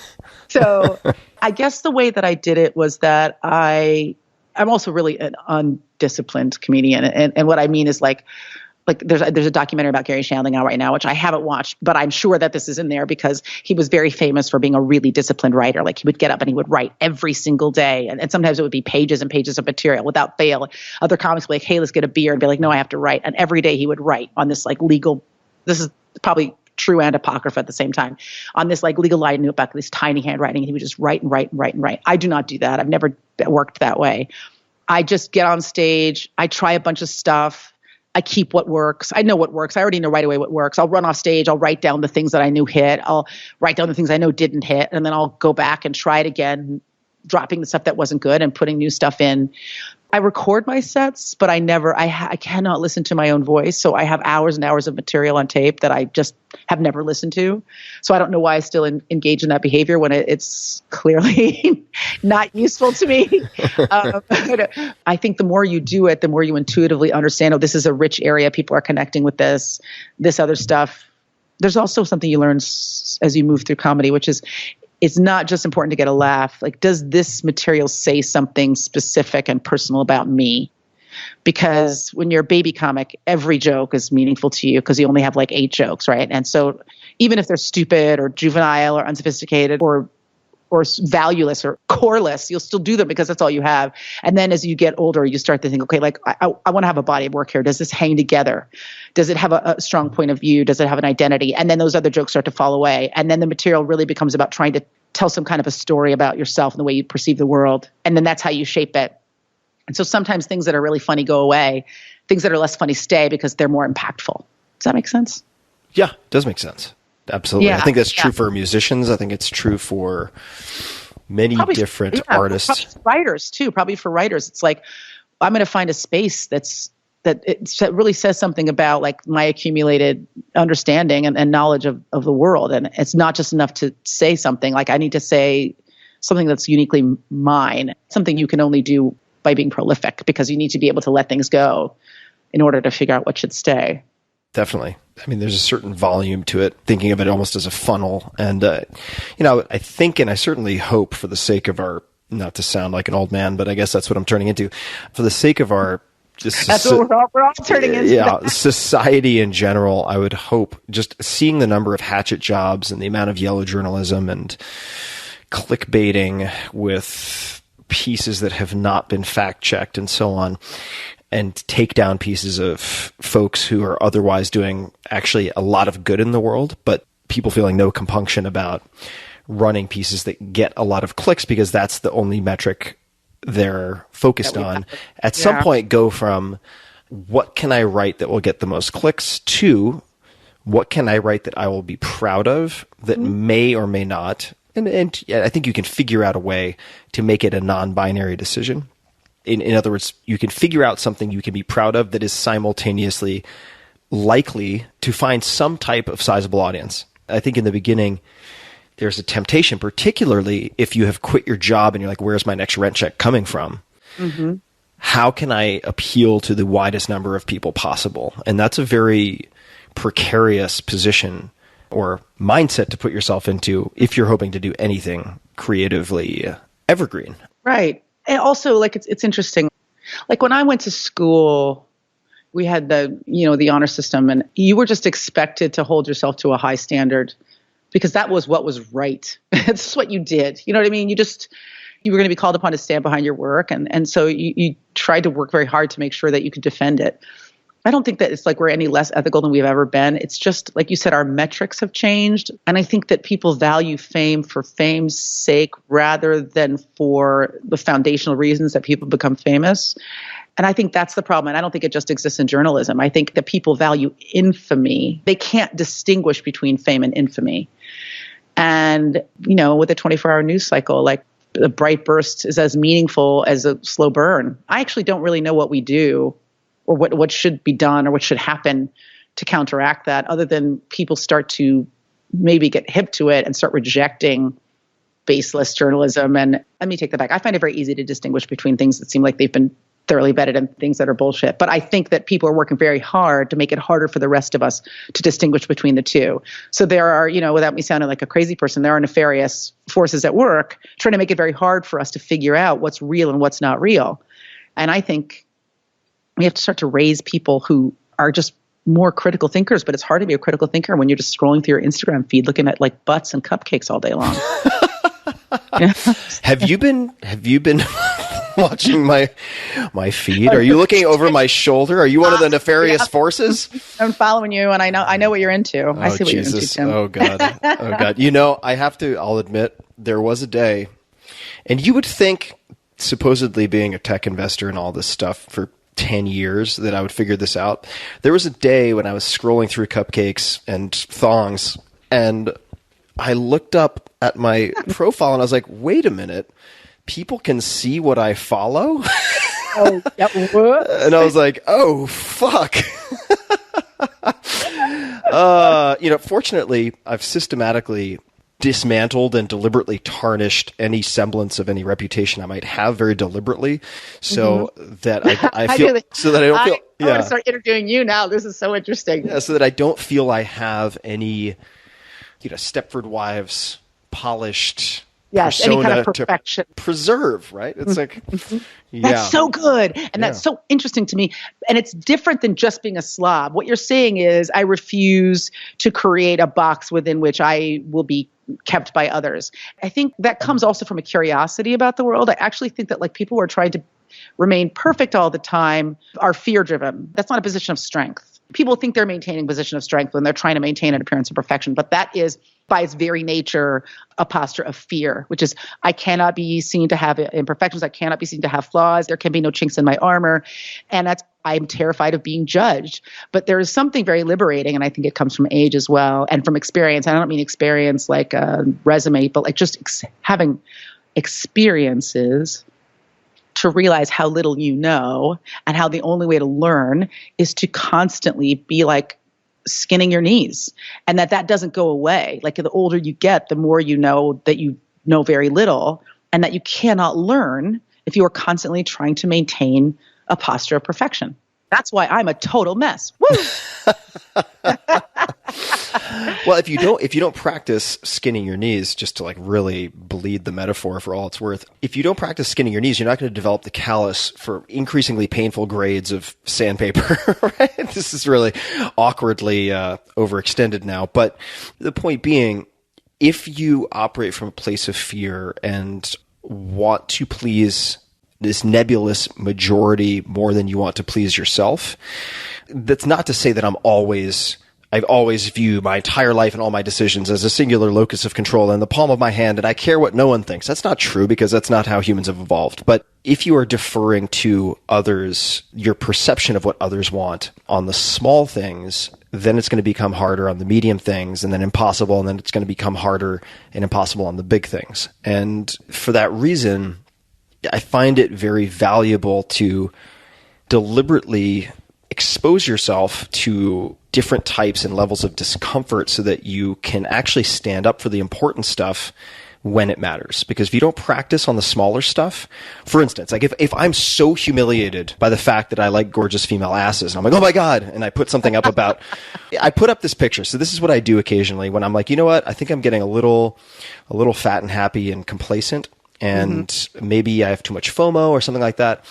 I remember at one point I put up this photo of this gorgeous Latin ass and female, and it said like nalgophilia, and it had this in Spanish, this explanation of this fake condition, which was nalgophilia. Anyway, I think it was nalgophilia. Anyway, las nalgas is like ass in Spanish. Okay. And so anyway, so I put this up on Instagram. So it was Spanish for ass man, is what you're saying. That's right. It's Spanish for like ass man syndrome, right? Or ass man disorder. And I put it up, and as to be expected, there is immediate outrage. I mean, there are plenty of people who think it's kind of funny. Plenty of people who are like, yeah, high five. And then there are plenty of other people who are just completely outraged. Disgusted with you. Disgusted with this fact that I find attractive women attractive. And yes, outrage is contagious. yeah, it's so, but I left it up because I like to call my audience, number one. Yes. If you don't want to be here, please, I invite you to unfollow. Yeah, exactly. You're right. It's like the sourpuss in the front row. It's like, let me give you, you look like you're unhappy, but you're still here. Mm-hmm. And let me give you another reason to leave if I'm not your thing, because go find something that's your thing. Their opinion is valuable to you. Like, I think there's a freedom in saying, I don't need everybody to like me. I think that like there is something very meaningful in saying like, this is who I am. I'll defend it, but I'm not here to be savaged by you. And honestly, we don't know each other. I don't care what you think anyway. Or maybe that person makes you think more critically about what you did, and then you take the big booty picture down. I don't know. But I think you put it up purposefully to see what you were going to get back, which I totally did.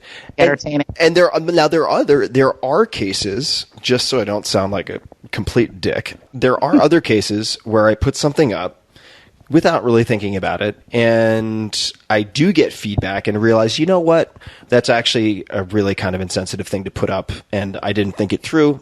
Take it down. And there are cases when I do that, and people give me, hopefully, constructive feedback that isn't just spitting acid into my face, and I take it down. So I do pay attention. At the same time, I try to keep in mind advice that I was given years ago. I don't remember who gave me this advice, but they said the advice was, it's not about how many people don't get it, it's about how many people get it. So as long as you have a certain critical mass, whatever that means to you, and there's an article called 1,000 True Fans by Kevin Kelly that everybody should read to this effect if you're creative, but as long as you have a critical mass, and it could be a very small number of people who love your stuff, that's all that matters. That's like a pass-fail, right? As long as you have that pass, you're green. Instead of focusing on the vast majority who hate your shit. It's like, look, there are millions of people who hate like Christopher Nolan stuff. There are millions of people who can't stand Wes Anderson. It's like, look, some people just aren't going to fucking like Wes Anderson. So this is really interesting also, because I think if you're an artist specifically, this is a really important conversation to have with yourself, which is like when I first started out at stand-up, this was like kind of the period when like Def Comedy Jam was really popular. And for lack of a better way of articulating it, like black comedy had a very specific like look and feel and style and tempo. And I just wasn't doing that kind of comedy. And I wasn't ever going to be able to do that kind of comedy. It wasn't who I was. It wasn't experientially what I was doing. And I didn't want to lie. And I knew there were comedians who were kind of falling into that stylistic approach to comedy. And it was really very false. They'd kind of be one way off stage and then kind of fall into this character on stage. And there's nothing wrong with trying to connect with an audience, but I just didn't want to copy other people to try to get people to like me. And, for a long time, I really struggled. And then eventually my tribe found me. But I was able to stay, now I sound like a self-help book, but like true to who I was, because that was the only way forward. The only way forward as an artist is to be truthful. In the end, your work is not going to be interesting or meaningful if you are trying to emulate somebody else or trying to figure out what people want from you or what they like or what's popular. meaningful art only lasts, it only connects if it's authentic and if it comes from your own personal experiences. And until you figure that out, like what that is, it's never going to be interesting. It's never going to be good. I always tell people being funny is not really actually the most important part of comedy. Being truthful is. Because if someone sees a good show, they go, that guy was really funny. But when you tell the truth about yourself, people go, oh my God, holy shit. That guy like spoke to me or about me or was so vulnerable in that moment. Like that was amazing. And that's the difference between good comedy and great comedy. Or between good art and great art or writing or anything.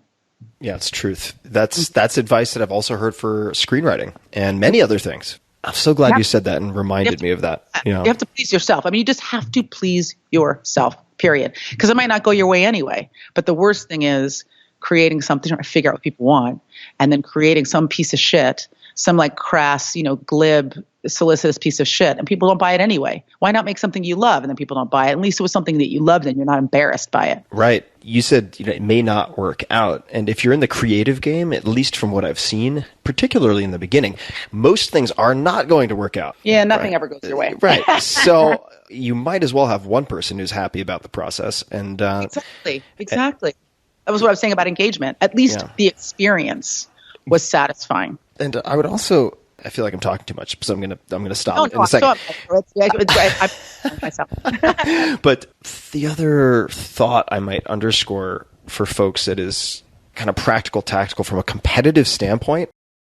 If you're trying to play someone else's game by taking on a persona, someone who is actually, for instance, in the Def Comedy Jam example that you gave, right? If somebody's on stage and they are playing their game, that is who they are. You are never going to be able to take on like the cognitive load and the fatigue of pretending to be that type of person and beat someone who is good at that game. You're just not going to. So you're so right. Yeah, you're just not going to win. So it's like you will not ultimately in any field that is competitive, which is effectively every field that people get paid for. If you want to be the best, you have to harness your latent abilities or you're fucked. Like you can't, like you mentioned on the engineering front. I mean, there's so many places where, for instance, in writing, it's like I could try to be John McPhee, who writes for the New Yorker, or one of these folks, but I can't be those people. I'm not going to ever be the wordsmith that, say, a Tolstoy was.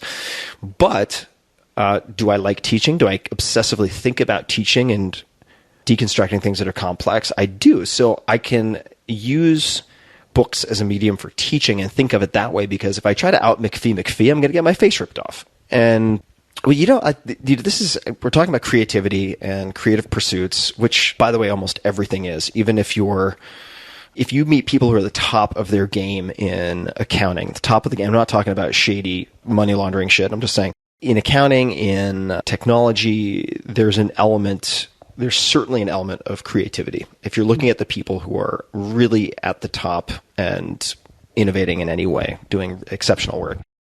You have done so many different things, acting, comedy, directing, writing, activism.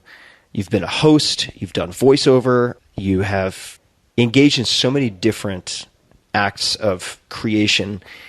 I want to talk about short films, and so on. I want to talk about movies, because as long-term listeners will know, I've been sort of teasing with the idea, which, by the way, just means procrastinating, of writing some short films, and I'm still at step 0, and I'm ashamed of that. But no shame. There's no shame. Yeah. How did you decide to get into film, and why? Film is hard. Why do it? It is hard. It is tough. So that's a really good question, because I feel like there's that like really humiliating kind of clam about, well, I'm an actor, but what I really want to do is direct. And it feels very cliched. I feel like it was more organic for me, because I wasn't someone who I didn't go to film school. And I also don't think I had the hubris to think like, oh, I've done this for a couple of years now, I can direct. I love movies. Like, we were talking about earlier, I was raised by a single dad, and I was one of those kids who like, I'd go with my dad to see like Die Hard or Road Warrior, and way too early of an age, like super inappropriate. Like when I was in high school, I'd seen the Terminator like the first Terminator film like 20 or 30 times. Like I just loved movies. I'd go to the theater, I'd buy a matinee ticket, and I'd stay in the theater until like 8 o'clock at night. And I would just like watch movie after movie after movie. So it just came out of a real end user's love for film. Like I was just someone who was transported by movies. And then when I left Talk Soup, I had been writing on that show and there was a void, and I wrote a script that I was developing with a company, and I just kept talking about how I thought it should look and how I thought it should feel. And, it was just so much more specific than being a writer. And they were like, you should direct. This is clearly like a movie that you should direct. And I hadn't really thought about it. But I was just so intertwined with the material and what I wanted it to feel like, because I know what movies that I love make me feel like, that I wanted someone to create that experience for other people. And I just realized I didn't know what directing entailed. I didn't have any idea about what that was going to be like.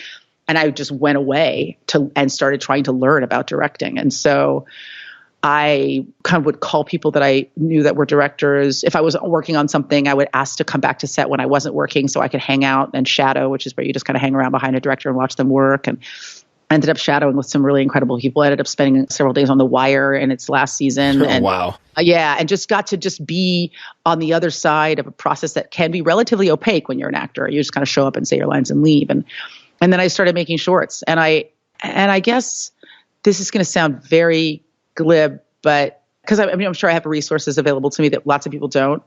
I do believe in it. Like, I just believe in personal aggression. Like, I just believe in doing stuff. Said personal aggression? Personal aggression. Like, I just believe that, like, if you want to make a movie, just start making a movie. And I don't mean like, go get a camera and start shooting it. But what I do mean is like, be hard on yourself. Learn, read, watch, study, think critically, ask people questions. And then make a movie and then let it be shitty, and then make another one and let that one be shitty, and keep doing it until you get better at it. Like the first short film I made it's an abomination. It will never see the light of day. I had no idea what I was doing, but that didn't make me not want to be a director. It just made me realize I needed to learn more. And then I started to feel like I was more ready, and I was like, I need to make some stuff. So first thing was I did a Comedy Central special, and I took the money that would have been my salary and I used it to make a little short music video that opens the comedy special. It wasn't anything that was mandated by the network. I was like, I want to do something different. So I wrote this song and I performed it, and I made a music video. And that was kind of the first thing I directed. I just used the crew that was already working on the special and shot this video with them. That's really smart. So I would imagine, not to interject, but you piggybacked on something that was in your main line of business, so to speak. Mm-hmm, exactly. And I imagine you saved a lot of costs by doing that, right? Mm-hmm. I mean, you had the crew was already going to come up the day before and leave the day after to shoot the special. And we'd already rented the cameras and everything like that. But I still had to pay them for the extra work. Sure. So I took my fee and I used it to pay everybody else. And then because I didn't have any more money after that, I learned how to edit, and I edited it myself, and I delivered it to the network because I couldn't afford to pay for additional edit time. And then after that, I thought, okay, I want to do more of this. So then I rented a camera. I rented like a Canon 5D, and I had some friends who were in bands. And again, like, it sounds fancy, but everybody probably knows somebody who does something. Just because I had some friends who were in a famous band doesn't mean that people out there don't have friends who are in bands. So I just called some buddies of mine that were in bands, and I said, hey, if you let me come on tour with you, I will make you a free music video, just a piece of fan art. You can use it however you like. I'm not going to charge anybody any money for it, but just I want to make something, and I want to make something for you. And so I ended up going on the road with Silver Sun Pickups for a couple of dates, and then spending a day with Clutch when they were performing in Anaheim. And then I just cut music videos and delivered it to them. And so then I just started to have like examples of what I could do. Why music videos instead of something else? It just felt like a way to get more people to see it. I had done that first music video for my Comedy Central special, which was really like a comedic video. But then I was like, oh, I really like working in this space. And a lot of directors come out of music video because you can be kind of radically creative in that space. You don't need to have any like narrative linearity. You can experiment. You can be radical. It could just be like a series of images. And I also thought, well, people who like this band, I love this band, will want to see something about them. It'll be a great way for people to see something. And then hopefully I can tell a story at the same time. And so I did 3 of those. And then I did a little action short. Like, I just kind of kept making stuff. Every time I did it, I learned something. Every time I did it, I took a bigger risk creatively. How long are these shorts? Like 3 to 5 minutes. 3 to 5 minutes. Mm-hmm. Can you think of any particular lessons that you took away from any one of those? Yeah, like I think a lot of it was just skill building. How do you frame up, and how do you make choices, and how do you do coverage? And And then how do you edit? Like a lot of it was just really tactical, as you would say, practical, tactical. Oh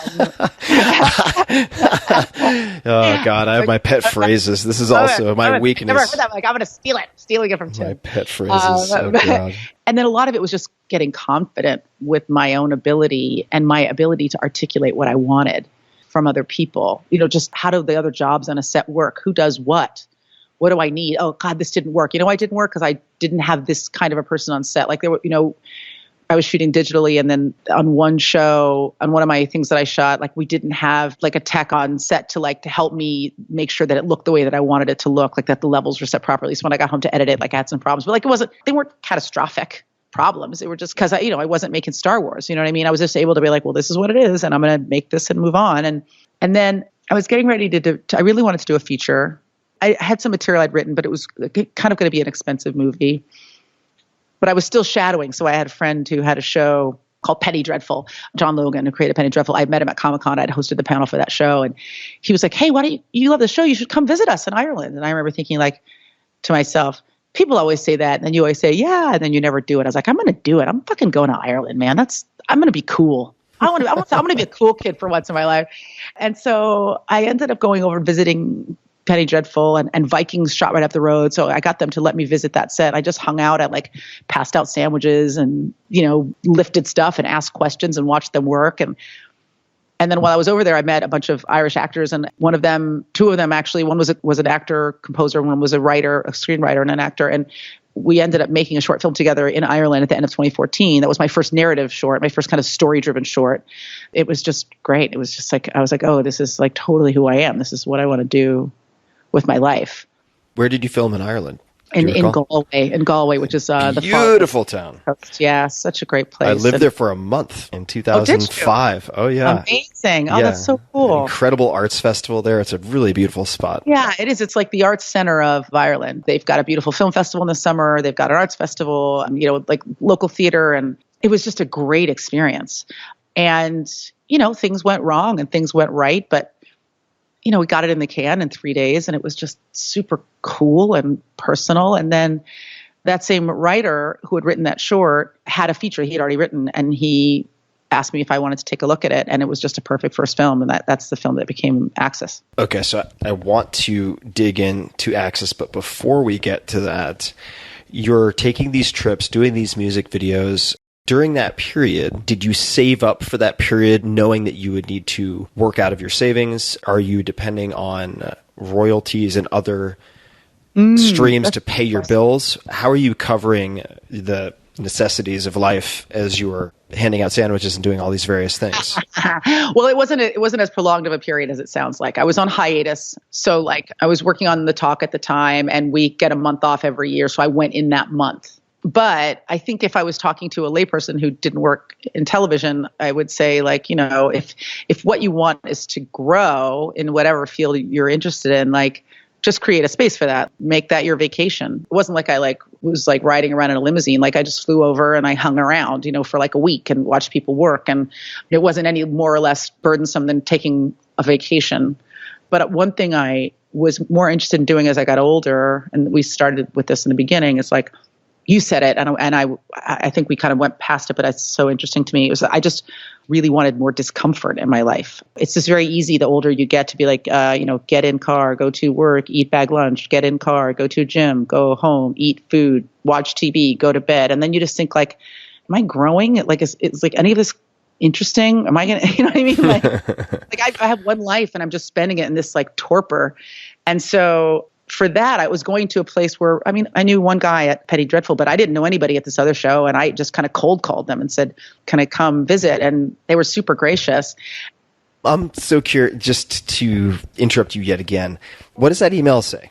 It says, hi. And again, I understand that maybe this is going to feel a little rarefied. Hi, I'm an American actress. I've worked on these shows. I've been shadowing to direct for a long time. I would be really grateful if I could come and visit your show for a few days and shadow.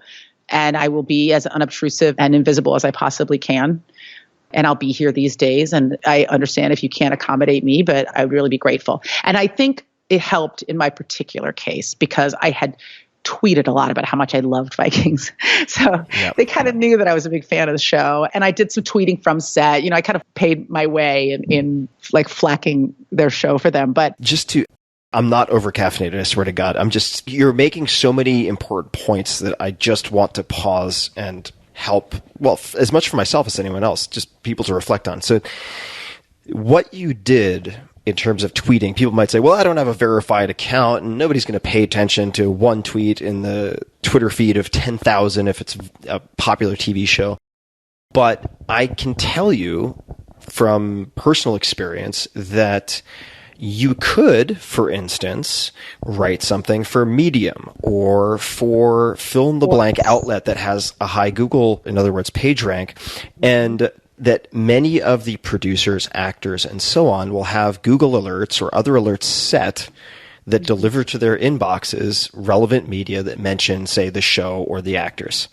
And you do not need to be a famous actress or an author or any of those things to do that. All you need to do is work at the highest possible caliber of quality that you can. I mean, I think you also touched on this about the idea that people are like more interested in being expeditious than they are in being good.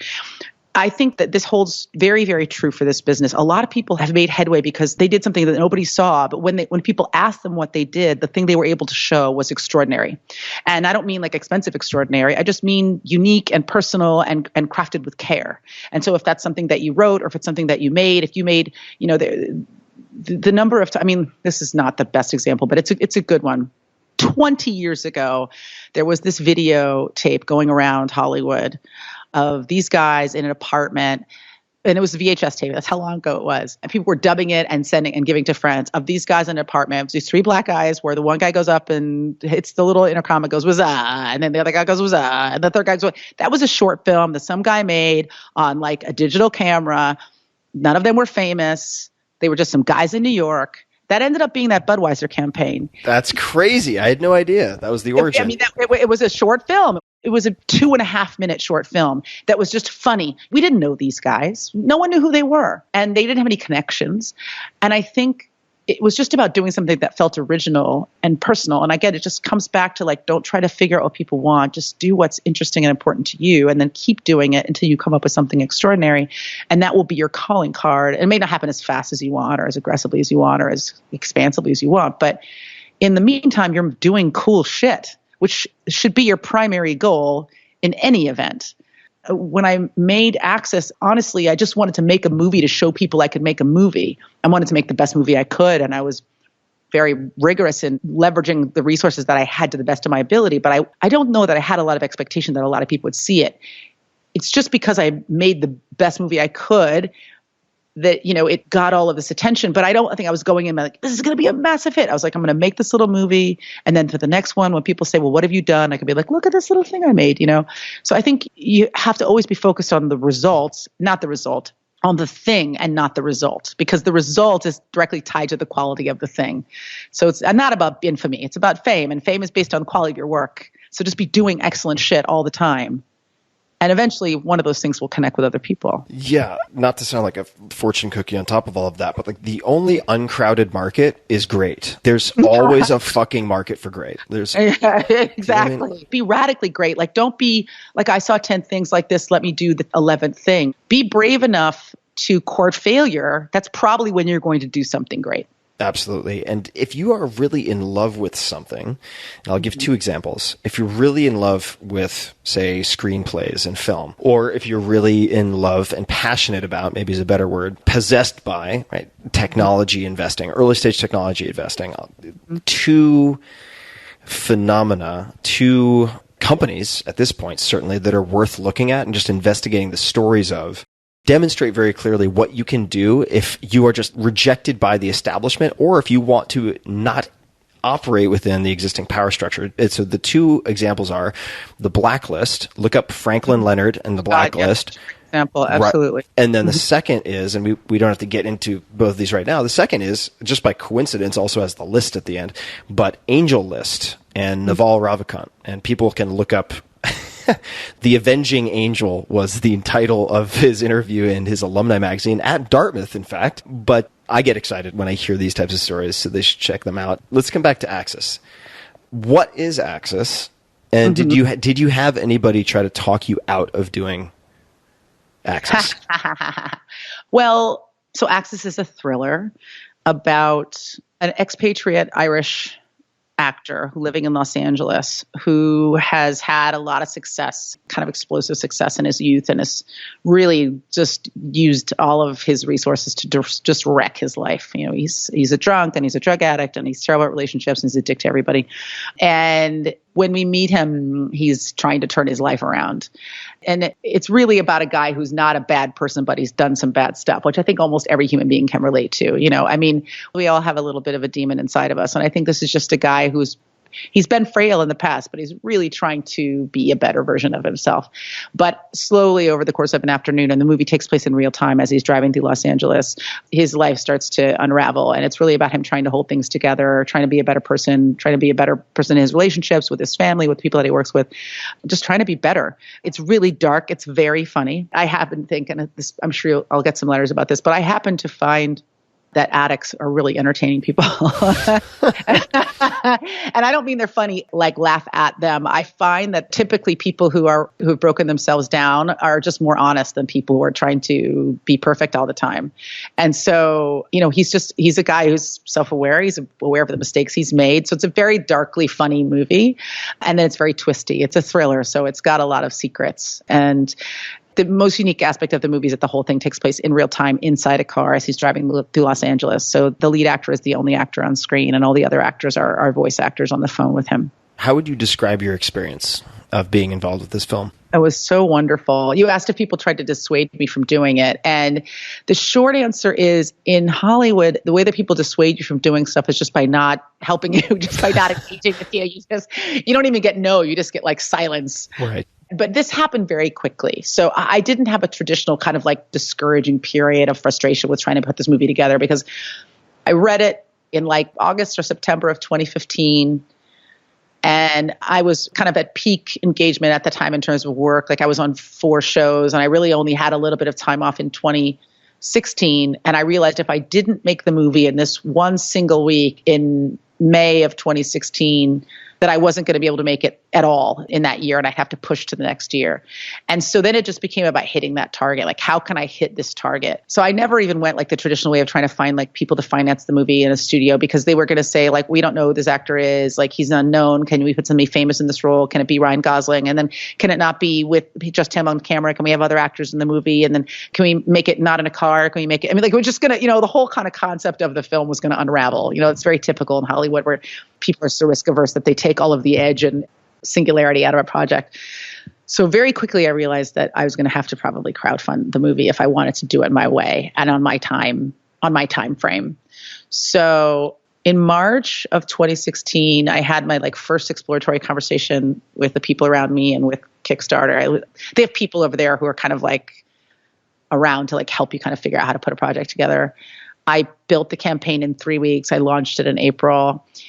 And one of the rules about crowdfunding and Kickstarter specifically, it's not a hard and fast rule. It's not rules that they enforce, but it's just a rule of thumb that if you raise half of your money in the first week, you'll probably fund fully. So we had raised half of our money in that first week. And then I started hiring people on the film. And we didn't raise a lot of money for a feature. It was about $200,000 that we raised. And so that was what we had to make the movie. So originally we were going to make it in 9 days, but I realized if I made it faster, I'd have more money available to me daily. I'd have my daily resource load would be higher. So we cut the schedule from 9 days to 7 days, which is incredibly aggressive for a feature. Whenever I tell people I made it in 7 days, they ask, well, how is it a short? So we had to be really aggressive. So we ended up doing it in this way that was so terrifying and so breakneck, but so exhilarating, which is that we shot the first 15 pages of the movie in the first day. And then we shot the next 65 pages of the movie. It was actually, you shot about 17 pages on the first day and about 67 pages on day 2 through 7. And that meant that the actor had to do 67 pages of dialogue a day. For people that don't know, typically on a movie, you do between 3 and 6 pages of dialogue a day. So he was essentially doing the entire movie all the way through every day, locked in a hot car with no air conditioning in May, beginning of June, essentially in Los Angeles. And it was just so intense, but we shot 3 cameras. So by day 3, we essentially had the entire movie in the can because we were doing the whole thing all the way through from 3 angles. So by day 2, we had 6 angles and we had the whole movie on wax, on the digital version of wax. And so then the next 4 days were just about kind of creative play. And I think that what the result is I made a movie in a week. It's experimental. It's unusual. It's transporting and strange. And going in, I thought I'll never make a movie this way again. But now I would make a movie that way again because I just didn't have any time to be afraid or feel down. There was no time to be anxious. I just had to go. It was wonderful. It was just like one of the seminal experiences of my life. There's definitely some magic in the ether when you have a hyper-aggressive deadline. There's just something that happens to the space-time continuum and what you can achieve when everything gets compressed that intensely. Certain things just come to the surface. Like certain things are thrown into relief, and it's not like you can't make mistakes, but I think you get a clarity sometimes because you can't dither. There's no time for paralysis by analysis. I am making this decision. I am making it definitively. It may be the wrong one, but I'm going to lean all the way into it, and we're going to see what happens. And also because we shot the whole movie all the way through, if there were errors, I had the next day to recalibrate in a way that you don't get when you typically make a movie. For people, again, who don't know, I'm an actor as well. So like when I'm on a TV show or I'm doing a movie or whatever, I'll leave at the end of the day and go, oh shit, man, I wish I'd done this with that scene. I wish I'd tried this. But every day, the next day, we got to wake up and go, you know what? We have a whole new bite at this apple. We're going to do it a whole different way today. And so at the end, I really felt like we really fully explored the material, which we wouldn't have been able to do if we had been making a movie in 7 days and not doing it with this kind of volume approach that we had. So I'm looking at text in a book that you contributed to. Happens to be this Tribe of Men? This fantastic book. Oh, let me see. Here it is. For those of you who get the for those of you who get the What About Bob reference. There's this groundbreaking new book. Oh yes, here it is. And there's an entire shelf of the Therapist's own book. Richard Dreyfuss. In any case, the question to what you would put on a gigantic billboard, metaphorically speaking, to get a message to millions or billions of people. In this case, what you selected was a Jack Canfield quote, "Everything you want is on the other side of fear." And many of the stories that you've told so far illustrate that, certainly. What are you afraid of now, or what fear are you hoping, say, in the next year to get on the other side of? Does anything come to mind? It's interesting because I think the one that feels the most obvious is I'm afraid I won't get to make another film. But I'm not really legitimately afraid of that because I feel like I'm just going to put this next movie together and make it. I think now that I've done one with no help and no assistance from anybody, the next one's going to be cake. I mean, I had help. I had my team, but I didn't have the kind of traditional Hollywood help where I had a team of agents kind of making magic. It was really just a scrappy little group of filmmakers doing this film with me, the lead actor and screenwriter and my creative executives. It was a small group of people, completely outside of the system. But it's not that I'm fearless. It may just be that the things that are interesting to me now don't engender fear the way that they used to. I can also tackle this from a different angle, which is, what is one of your greatest struggles right now? What do you struggle with, if anything? My main struggle is just always being as effective as I want to be. You know what I mean? I'm just super ambitious. I have highly developed, I don't mean I'm good at it. I mean it's very far advanced workaholism. I mean I have pathological workaholism. It's a sickness. And whenever I say I'm a workaholic, people always laugh and I go, look, it's a problem. I don't know how to rest. It's not that I don't like to play. I do like play. I don't think I have any time to rest. And I worry that it could result in me not being an interesting artist because I think you need to play and to daydream and to rest and to experience things to be able to tell interesting stories. No one wants to hear about, your daily trek from your home to your office. It's just not compelling. Well, I remember, I think it was Amanda Palmer who said this. I apologize to whoever said it if I'm misattributing, but the Amanda Palmer, creative musician extraordinaire. And she said, I think it was her who said, in order to have... She married to Neil Gaiman? She is, yeah. Great author of all time? Okay. Yeah, exactly. For those of you... After you and after me, then him. Yeah, I will bow at the feet of Neil Gaiman as a writer. Everybody should listen to his audiobook of The Graveyard Book, narrated by him. He has also the most soothing voice imaginable. But I digress. What the fuck was I saying? So Amanda Palmer has a quote about... yes, that if art imitates life, in order to create art, you have to have a life, right? yeah, absolutely. And I'm paraphrasing, that's butchered, but like a radical makes the one, point. right? Like you can't, I'm sure there are other theories. There's a very famous French writer, it's not Sartre, but it's somebody anyway, about like have a bourgeois life and be radical in your work. But I actually think that you need to be fully engaged in your life in order to be an interesting artist, because you need to be alive to be able to speak about the human condition. So if you have advanced early onset workaholism, right? You've really turned this into a default mode. Mm-hmm. Are you doing anything and manage that, or create more slack in the system for the daydreaming and so on? I mean, it's like, that's my daily practice. That's my one day at a time. It's like just constantly trying to remind myself to rest. I engage socially a lot more than I used to. And by socially, you mean out in the real world? Yeah, like out in the real world. Like I go out and I try to not just be like, I just had a period of life where I was just like up, gym, work, sleep. I just remember one day I was like, I'm going to die. Like I'm going to die of boredom. I bore myself, you know what I mean? And so, I think I try to court danger in a safe way. It's not like I'm jumping out of plane with no parachute or bullfighting or bare knuckle brawling in an alley, filled with needles. But I am trying to just be, not always have my head in my computer. But the reason that people are workaholics, well, there's lots of reasons, I'm sure, social pressures. But for me, I just get this big serotonin release. Is it serotonin? What's the brain? What's the satisfaction drug? Dopamine, perhaps? Dopamine. That's it. Dopamine. Serotonin, sleepy time. Yeah, dopamine. I get a dopamine release when I complete tasks. And I just, I get higher and higher the more that I execute. I find executing in and of itself really enjoyable. So I'm just trying to apply that aggression to leisure. Like, can I get the same satisfaction? If I make a to-do list and one of the things is have fun, will I get the same dopamine release if I had a lot of fun? How can I turn fun into work most effectively?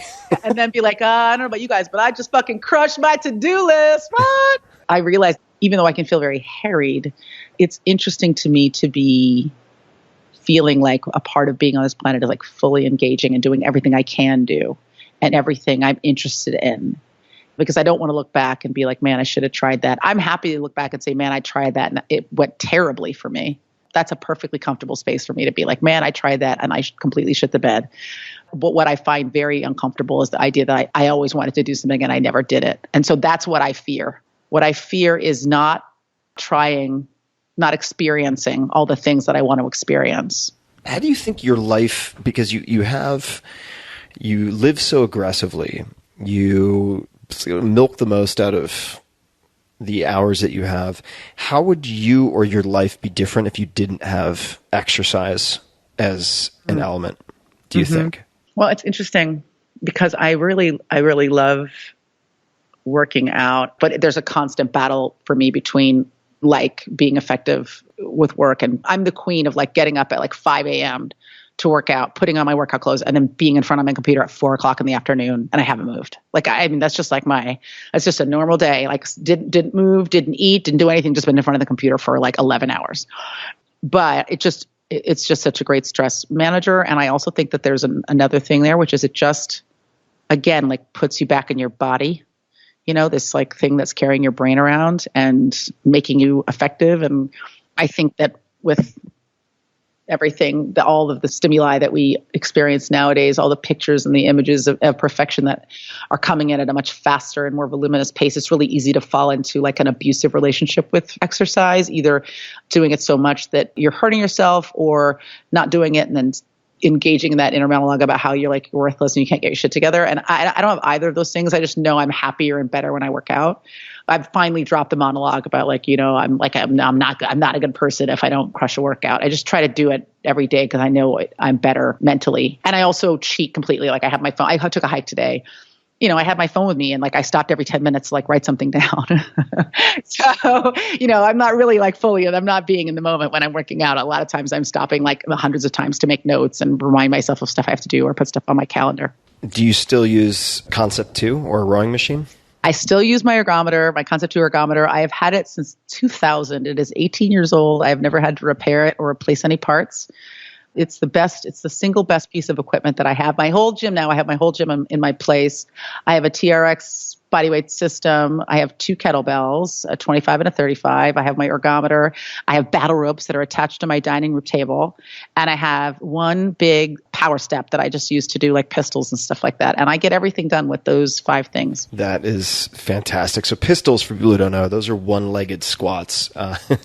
And they can be very, very difficult depending on how you go about it. But a bench or a step can help you because you could just kind of do like single leg step downs until you build up your quad and your glute strength to do pistols. Could you describe for us a recent workout or what a prototypical workout of yours might look like? I hiked today. That was just like a 90-minute hike, which is just more about like feeling groovy. But right now I'm obsessed with my ergometer. I kind of go through periods of like not rowing and then periods of rowing really aggressively. And this is going to be right up your alley, Tim. I'm ready. This is like bullseye for you and your audience. I started going to a naturopath, so I'd be like supplementing differently. And I started taking glutathione. And I'm rowing like faster now than I did in my 20s. Like I just keep getting personal bests. I'm a rower. It's confusing. I'm a lot older than I'm a lot older than I was when I was rowing competitively. And I just keep like knocking like 30 seconds and then 45 seconds and then a minute and 10 seconds off my rowing time. So now I'm just obsessed with like hitting personal bests every time I row.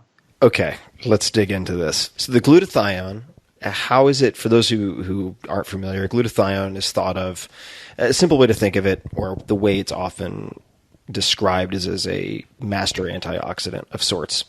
How are you having it administered? Is it being Sometimes I get, this is so inside baseball. Sometimes I get IVs. I get IVs if I really like, if I'm wrecked, like if I travel a lot or if I went to Coachella. And is that pure?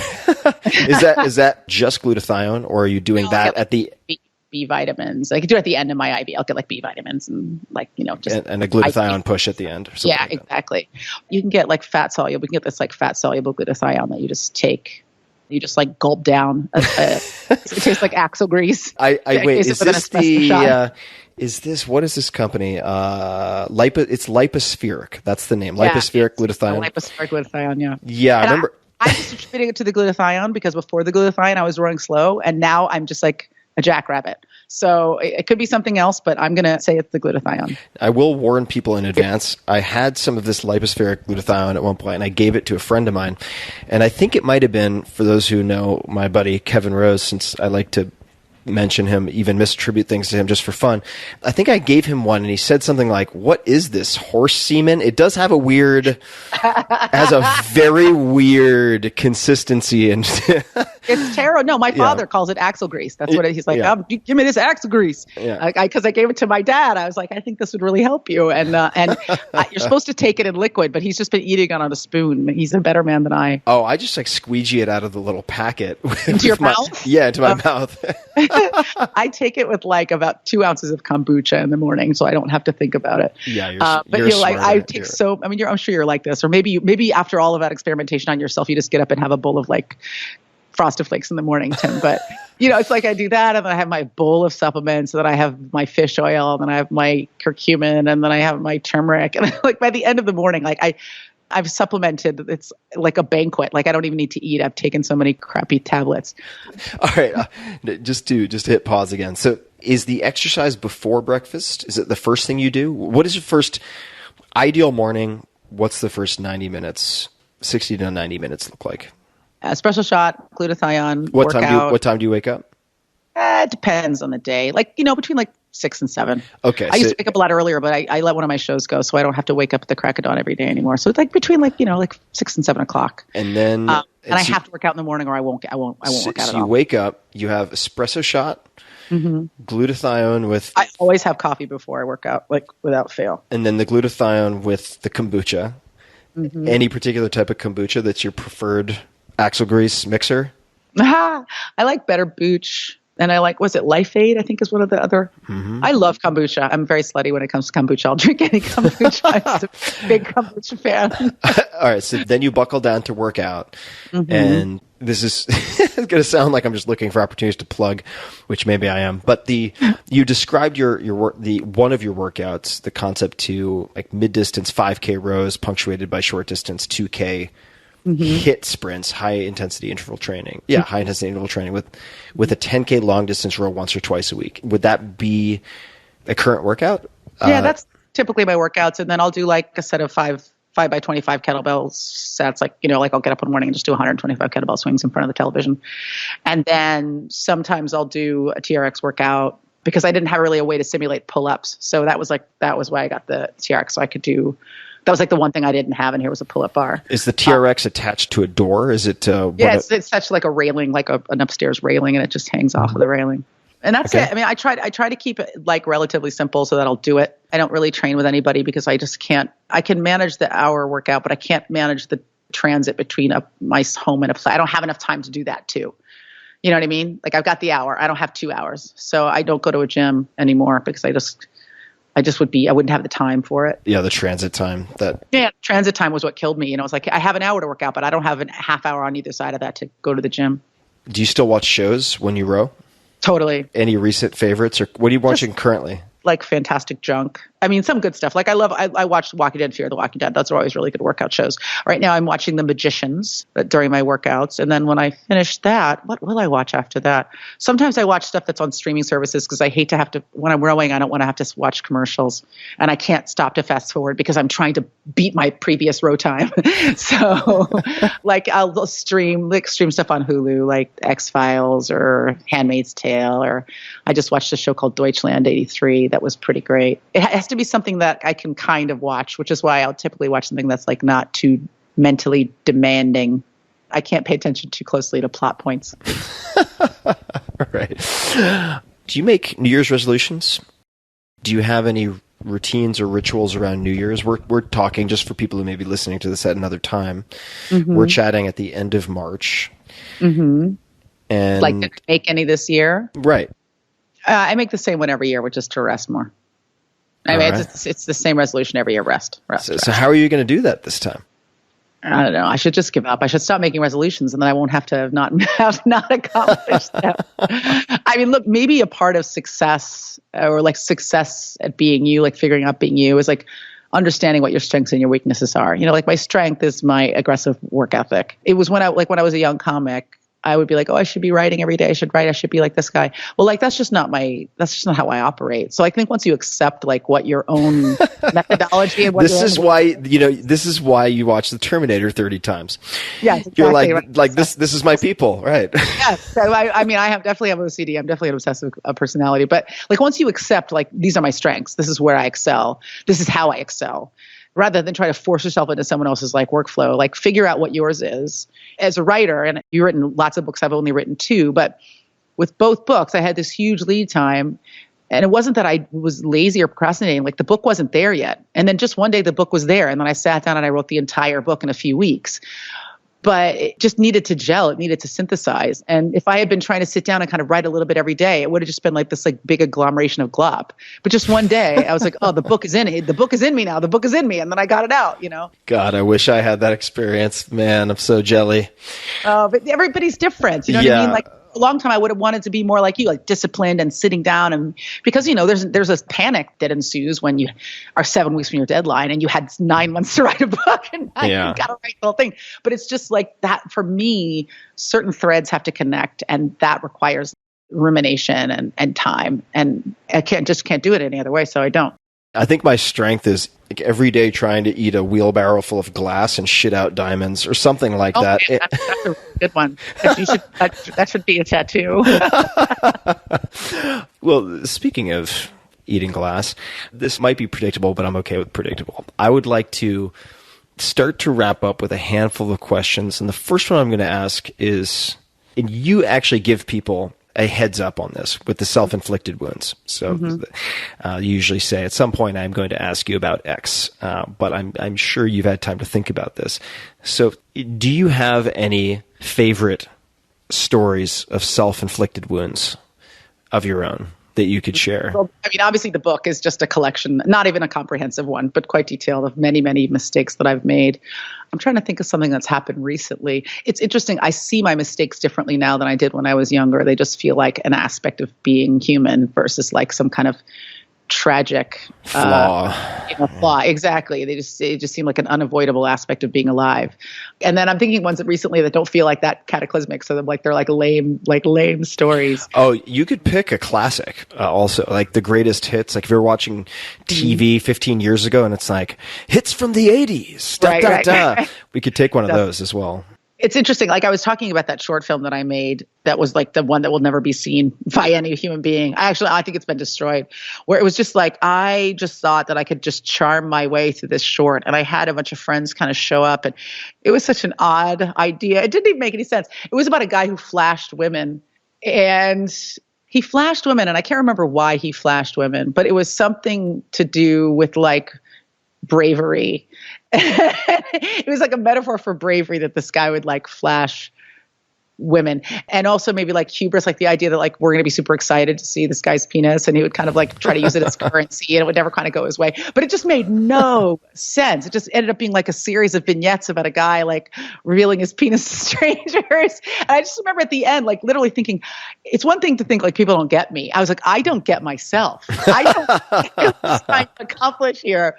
It just never ever coalesced, but it was fine because it was like, I remember kind of enjoying the process of making it and then being really kind of surprised and delighted by what a piece of shit it was.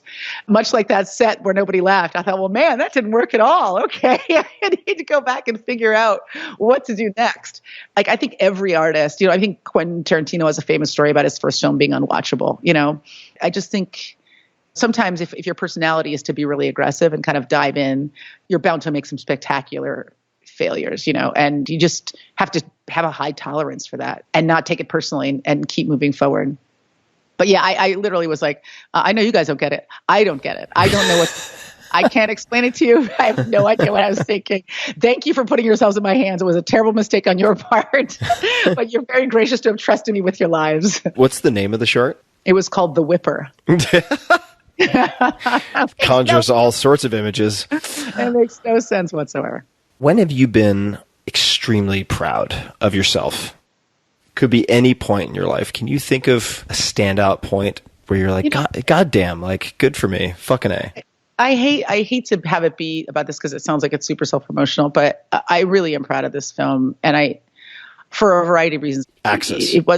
Access, because it was such a. I was lucky that I was brought a great script and I had a really talented actor, but we put this movie together like so quickly, and I had a vision for it, but I also was, because we were moving so fast, feeling my way through the dark in some aspect.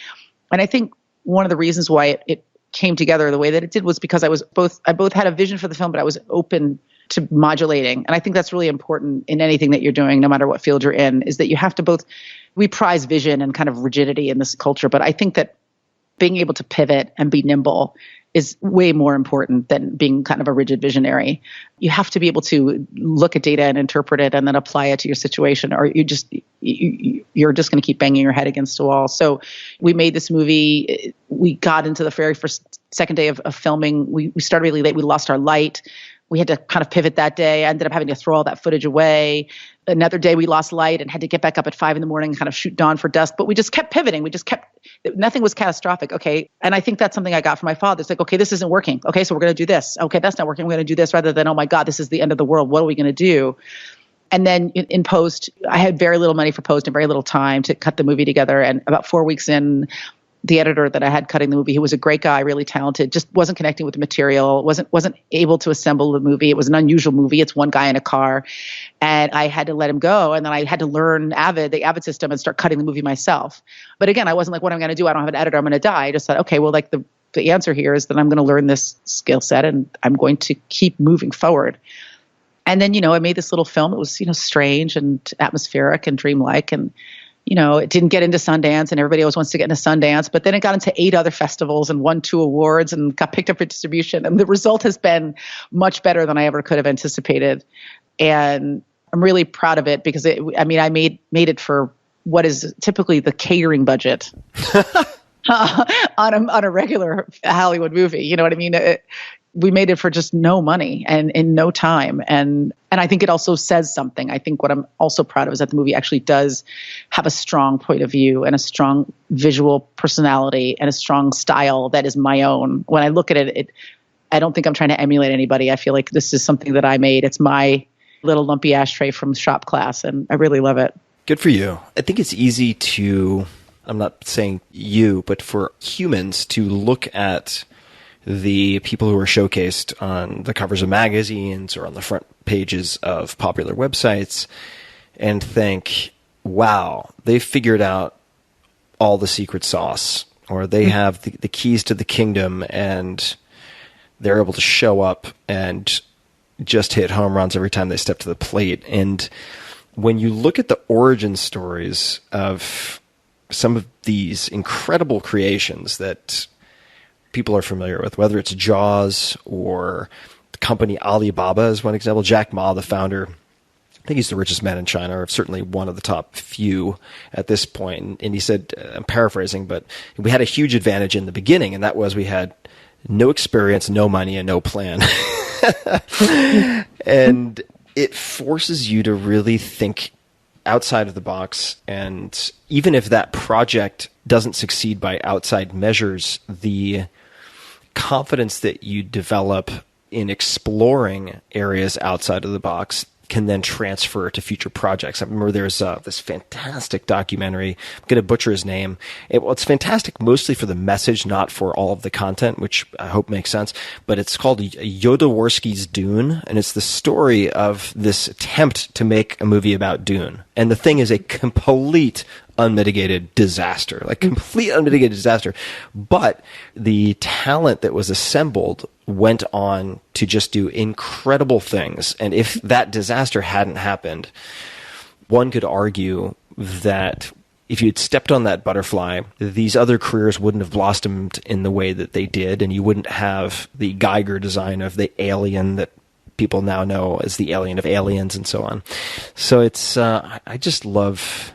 No one ever learns from success. You can kind of do a postmortem and say, oh, this stuff worked. But failure is where you have explosive growth, where you really have to reconsider all of your assumptions. And it's so much more powerful than success is at making you eventually successful. Yeah. Be aggressive. Be aggressive. Be aggressive. AGGRASSIVE. Totally. Yes, that's my life philosophy. Be aggressive. Be aggressive, and we want you around for a long time. So take your cat naps at the very least. That's my goal. And do you have anything you would like to say or ask of the audience? Suggestions you'd like to make? Anything at all that you'd like to say before we wrap up? Other than watch my movie. Other than watch your movie. Exactly. I mean, I guess when I did my podcast, thematically, the stuff that we've talked about was always stuff that I talked about, which is like, it doesn't matter what you want to do. It sounds very greeting card, but like the barriers they're imagined, you know what I mean? And maybe you're going to have to start small, and maybe you're going to have to start close to home, but like the greater regret will always be not having started. And I'm always trying to find a way to be more bold in my life, and hopefully share the things that have helped me do that with other people. So it is exciting to be having the conversation with you, because I think that's a lot of what you've done, is you've kind of lived these experiences so that the things that you learn could be shared with other people. Just go out and do awesome shit. Get your hands dirty. It's Get not dirty. The rough drafts are not a clean business. Absolutely not. Well, Aisha, thank you so much for taking the time. It was a pleasure. So much fun. With you, I know, super fun. And now that I know where you are, I will track you down the next time I'm in your neck of the woods. Yeah. Barbecue, music, whatever it might be in Austin, Tejas, come visit. And people can visit you. Is the best site AishaTyler.com? Yeah, AishaTyler.com. But who spends time on a website anymore? Just follow me on Twitter, Facebook, Instagram. All that stuff is just Aisha Tyler, one word. AISHATYLER. Absolutely. I don't know when this is going to post, but I post stuff about all the stuff I'm doing. The movie's out on the 10th of April on video on demand, iTunes, all that stuff. And then Archer starts, I think, on the 24th 4th of April and all the others. I don't know, TV, whatever. You can find me online. I don't know when you're going to listen to this, but just come say hi to me on socials. And for days and weeks and months and years and millennia to come, hopefully. We'll see. Cockroaches will be listening to this on their tiny cockroach computers when the rest of us are dead. That's exactly right. Cockroaches remember us fondly. And for you non-cockroaches, actually, if cockroaches are listening, you're welcome also to check out the show notes where I will provide links to everything that we've talked about, including Axis. And you can find all of those at tim.blog/podcast, along with the show notes for every other episode. And Aisha, thank you so much one more time for being so goddamn entertaining and inspiring at the same time. It's a rare combo. Thank you. So I really appreciate the time. Great to talk with you. Thanks, Tim. Of course. And to everybody out there on the interwebs, be safe, maybe. More important, be aggressive, get out there. If you're dreaming of doing something, creating something someday, just get out a shitty first draft. Because guess what? All the first drafts are really fucking awful. It's very rare that someone just, as I was alluding to, shits out diamonds on a daily basis. It starts with putting something out there into the world, and hopefully at least it makes a market of one happy, and that is you. So I will close there, and thanks to everybody for listening. Hey guys, this is Tim again. Just one more thing before you take off, and that is 5 Bullet Friday. Would you enjoy getting a short email from me every Friday that provides a little fun before the weekend? Between 1.5 and 2 million people subscribe to my free newsletter, my super short newsletter called 5 Bullet Friday. Easy to sign up, easy to cancel. It is basically a half page that I send out every Friday to share the coolest things I've found or discovered or have started exploring over that week. It's kind of like my diary of cool things. It often includes articles I'm reading, books I'm reading, albums perhaps, gadgets, gizmos, all sorts of tech tricks and so on that get sent to me by my friends, including a lot of podcast guests. And these strange esoteric things end up in my field, and then I test them, and then I share them with you. So if that sounds fun, again, it's very short, a little tiny bite of goodness before you head off for the weekend, something to think about. If you'd like to try it out, just go to tim.blog/Friday. Type that into your browser, tim.blog/Friday. Drop in your email, and you'll get the very next one. Thanks for listening. This episode is brought to you by 8 Sleep. I have been using 8 Sleep pod cover for years now. Why? Well, by simply adding it to your existing mattress on top like a fitted sheet, you can automatically cool down or warm up each side of your bed. 8 Sleep recently launched their newest generation of the pod, and I'm excited to test it out, Pod 4 Ultra. It cools, it heats, and now it elevates automatically. More on that in a second. First, Pod 4 Ultra can cool down each side of the bed as much as 20 degrees Fahrenheit below room temperature, keeping you and your partner cool, even in a heat wave. Or you can switch it up depending on which of you is heat sensitive. I am always more heat sensitive, pulling the sheets off, closing the windows, trying to crank the AC down. This solves all of that. Pod 4 Ultra also introduces an adjustable base that fits between your mattress and your bed frame and adds reading and sleeping positions for the best unwinding experience. And for those snore-heavy nights, the pod can detect your snoring and automatically lift your head by a few degrees to improve airflow and stop you or your partner from snoring. Plus, with the Pod 4 Ultra, you can leave your wearables on the nightstand. You won't need them because these types of metrics are integrated into the Pod 4 Ultra itself. They have imperceptible sensors which track your sleep time, sleep phases, and HRV. Their heart rate tracking, as just one example, is at 99% accuracy. So get your best night's sleep. Head to 8sleep.com/Tim and use code Tim to get $350 off of the Pod 4 Ultra. That's 8sleep, all spelled out, 8sleep.com/Tim and code Tim, T-I-M, to get $350 off the Pod 4 Ultra. They currently ship to the United States, Canada, the United Kingdom, Europe, and Australia. This episode is brought to you by Momentous. Momentous offers high-quality supplements and products across a broad spectrum of categories, including sports performance, sleep, cognitive health, hormone support, and more. I've been testing their products for months now, and I have a few that I use constantly. One of the things I love about Momentous is that they offer many single-ingredient and third-party tested formulations. I'll come back to the latter part of that a little bit later. Personally, I've been using Momentous Mag-threonate, L-theanine, and apigenin, all of which have helped me to improve the onset, quality, and duration of my sleep. Now, the Momentous Sleep Pack conveniently delivers single servings of all 3 of these ingredients. I've also been using Momentous Creatine, which doesn't just help for physical performance, but also for cognitive performance. In fact, I've been taking it daily, typically before podcast recording, as there are various studies and reviews and meta-analyses pointing to improvements in short-term memory and performance under stress. So those are some of the products that I've been using very consistently, and to give you an idea, I'm packing right now for an international trip. I tend to be very minimalist, and I'm taking these with me nonetheless. Now back to the bigger picture. Olympians, Tour de France winners, the U.S. military, and more than 175 college and professional sports teams rely on Momentous and their products. Momentous also partners with some of the best minds in human performance to bring world-class products to market, including a few you will recognize from this podcast, like Dr. Andrew Huberman and Dr. Kelly Starrett. They also work with Dr. Stacy Sims, who assists Momentous in developing products specifically for women. Their products contain high-quality ingredients that are third-party tested, which in this case means Informed Sport and or NSF certified, so you can trust that what is on the label is in the bottle and nothing else. And trust me, as someone who knows the sports nutrition and supplement world very well, that is a differentiator that you want in anything that you consume in this entire sector. So, good news. For my non-US listeners, more good news, not to worry. Momentous ships internationally, so you have the same access that I do. So check it out. Visit livemomentous.com/Tim and use code Tim at checkout for 20% off. That's livemomentous, livemomentous.com/Tim and code Tim for 20% off.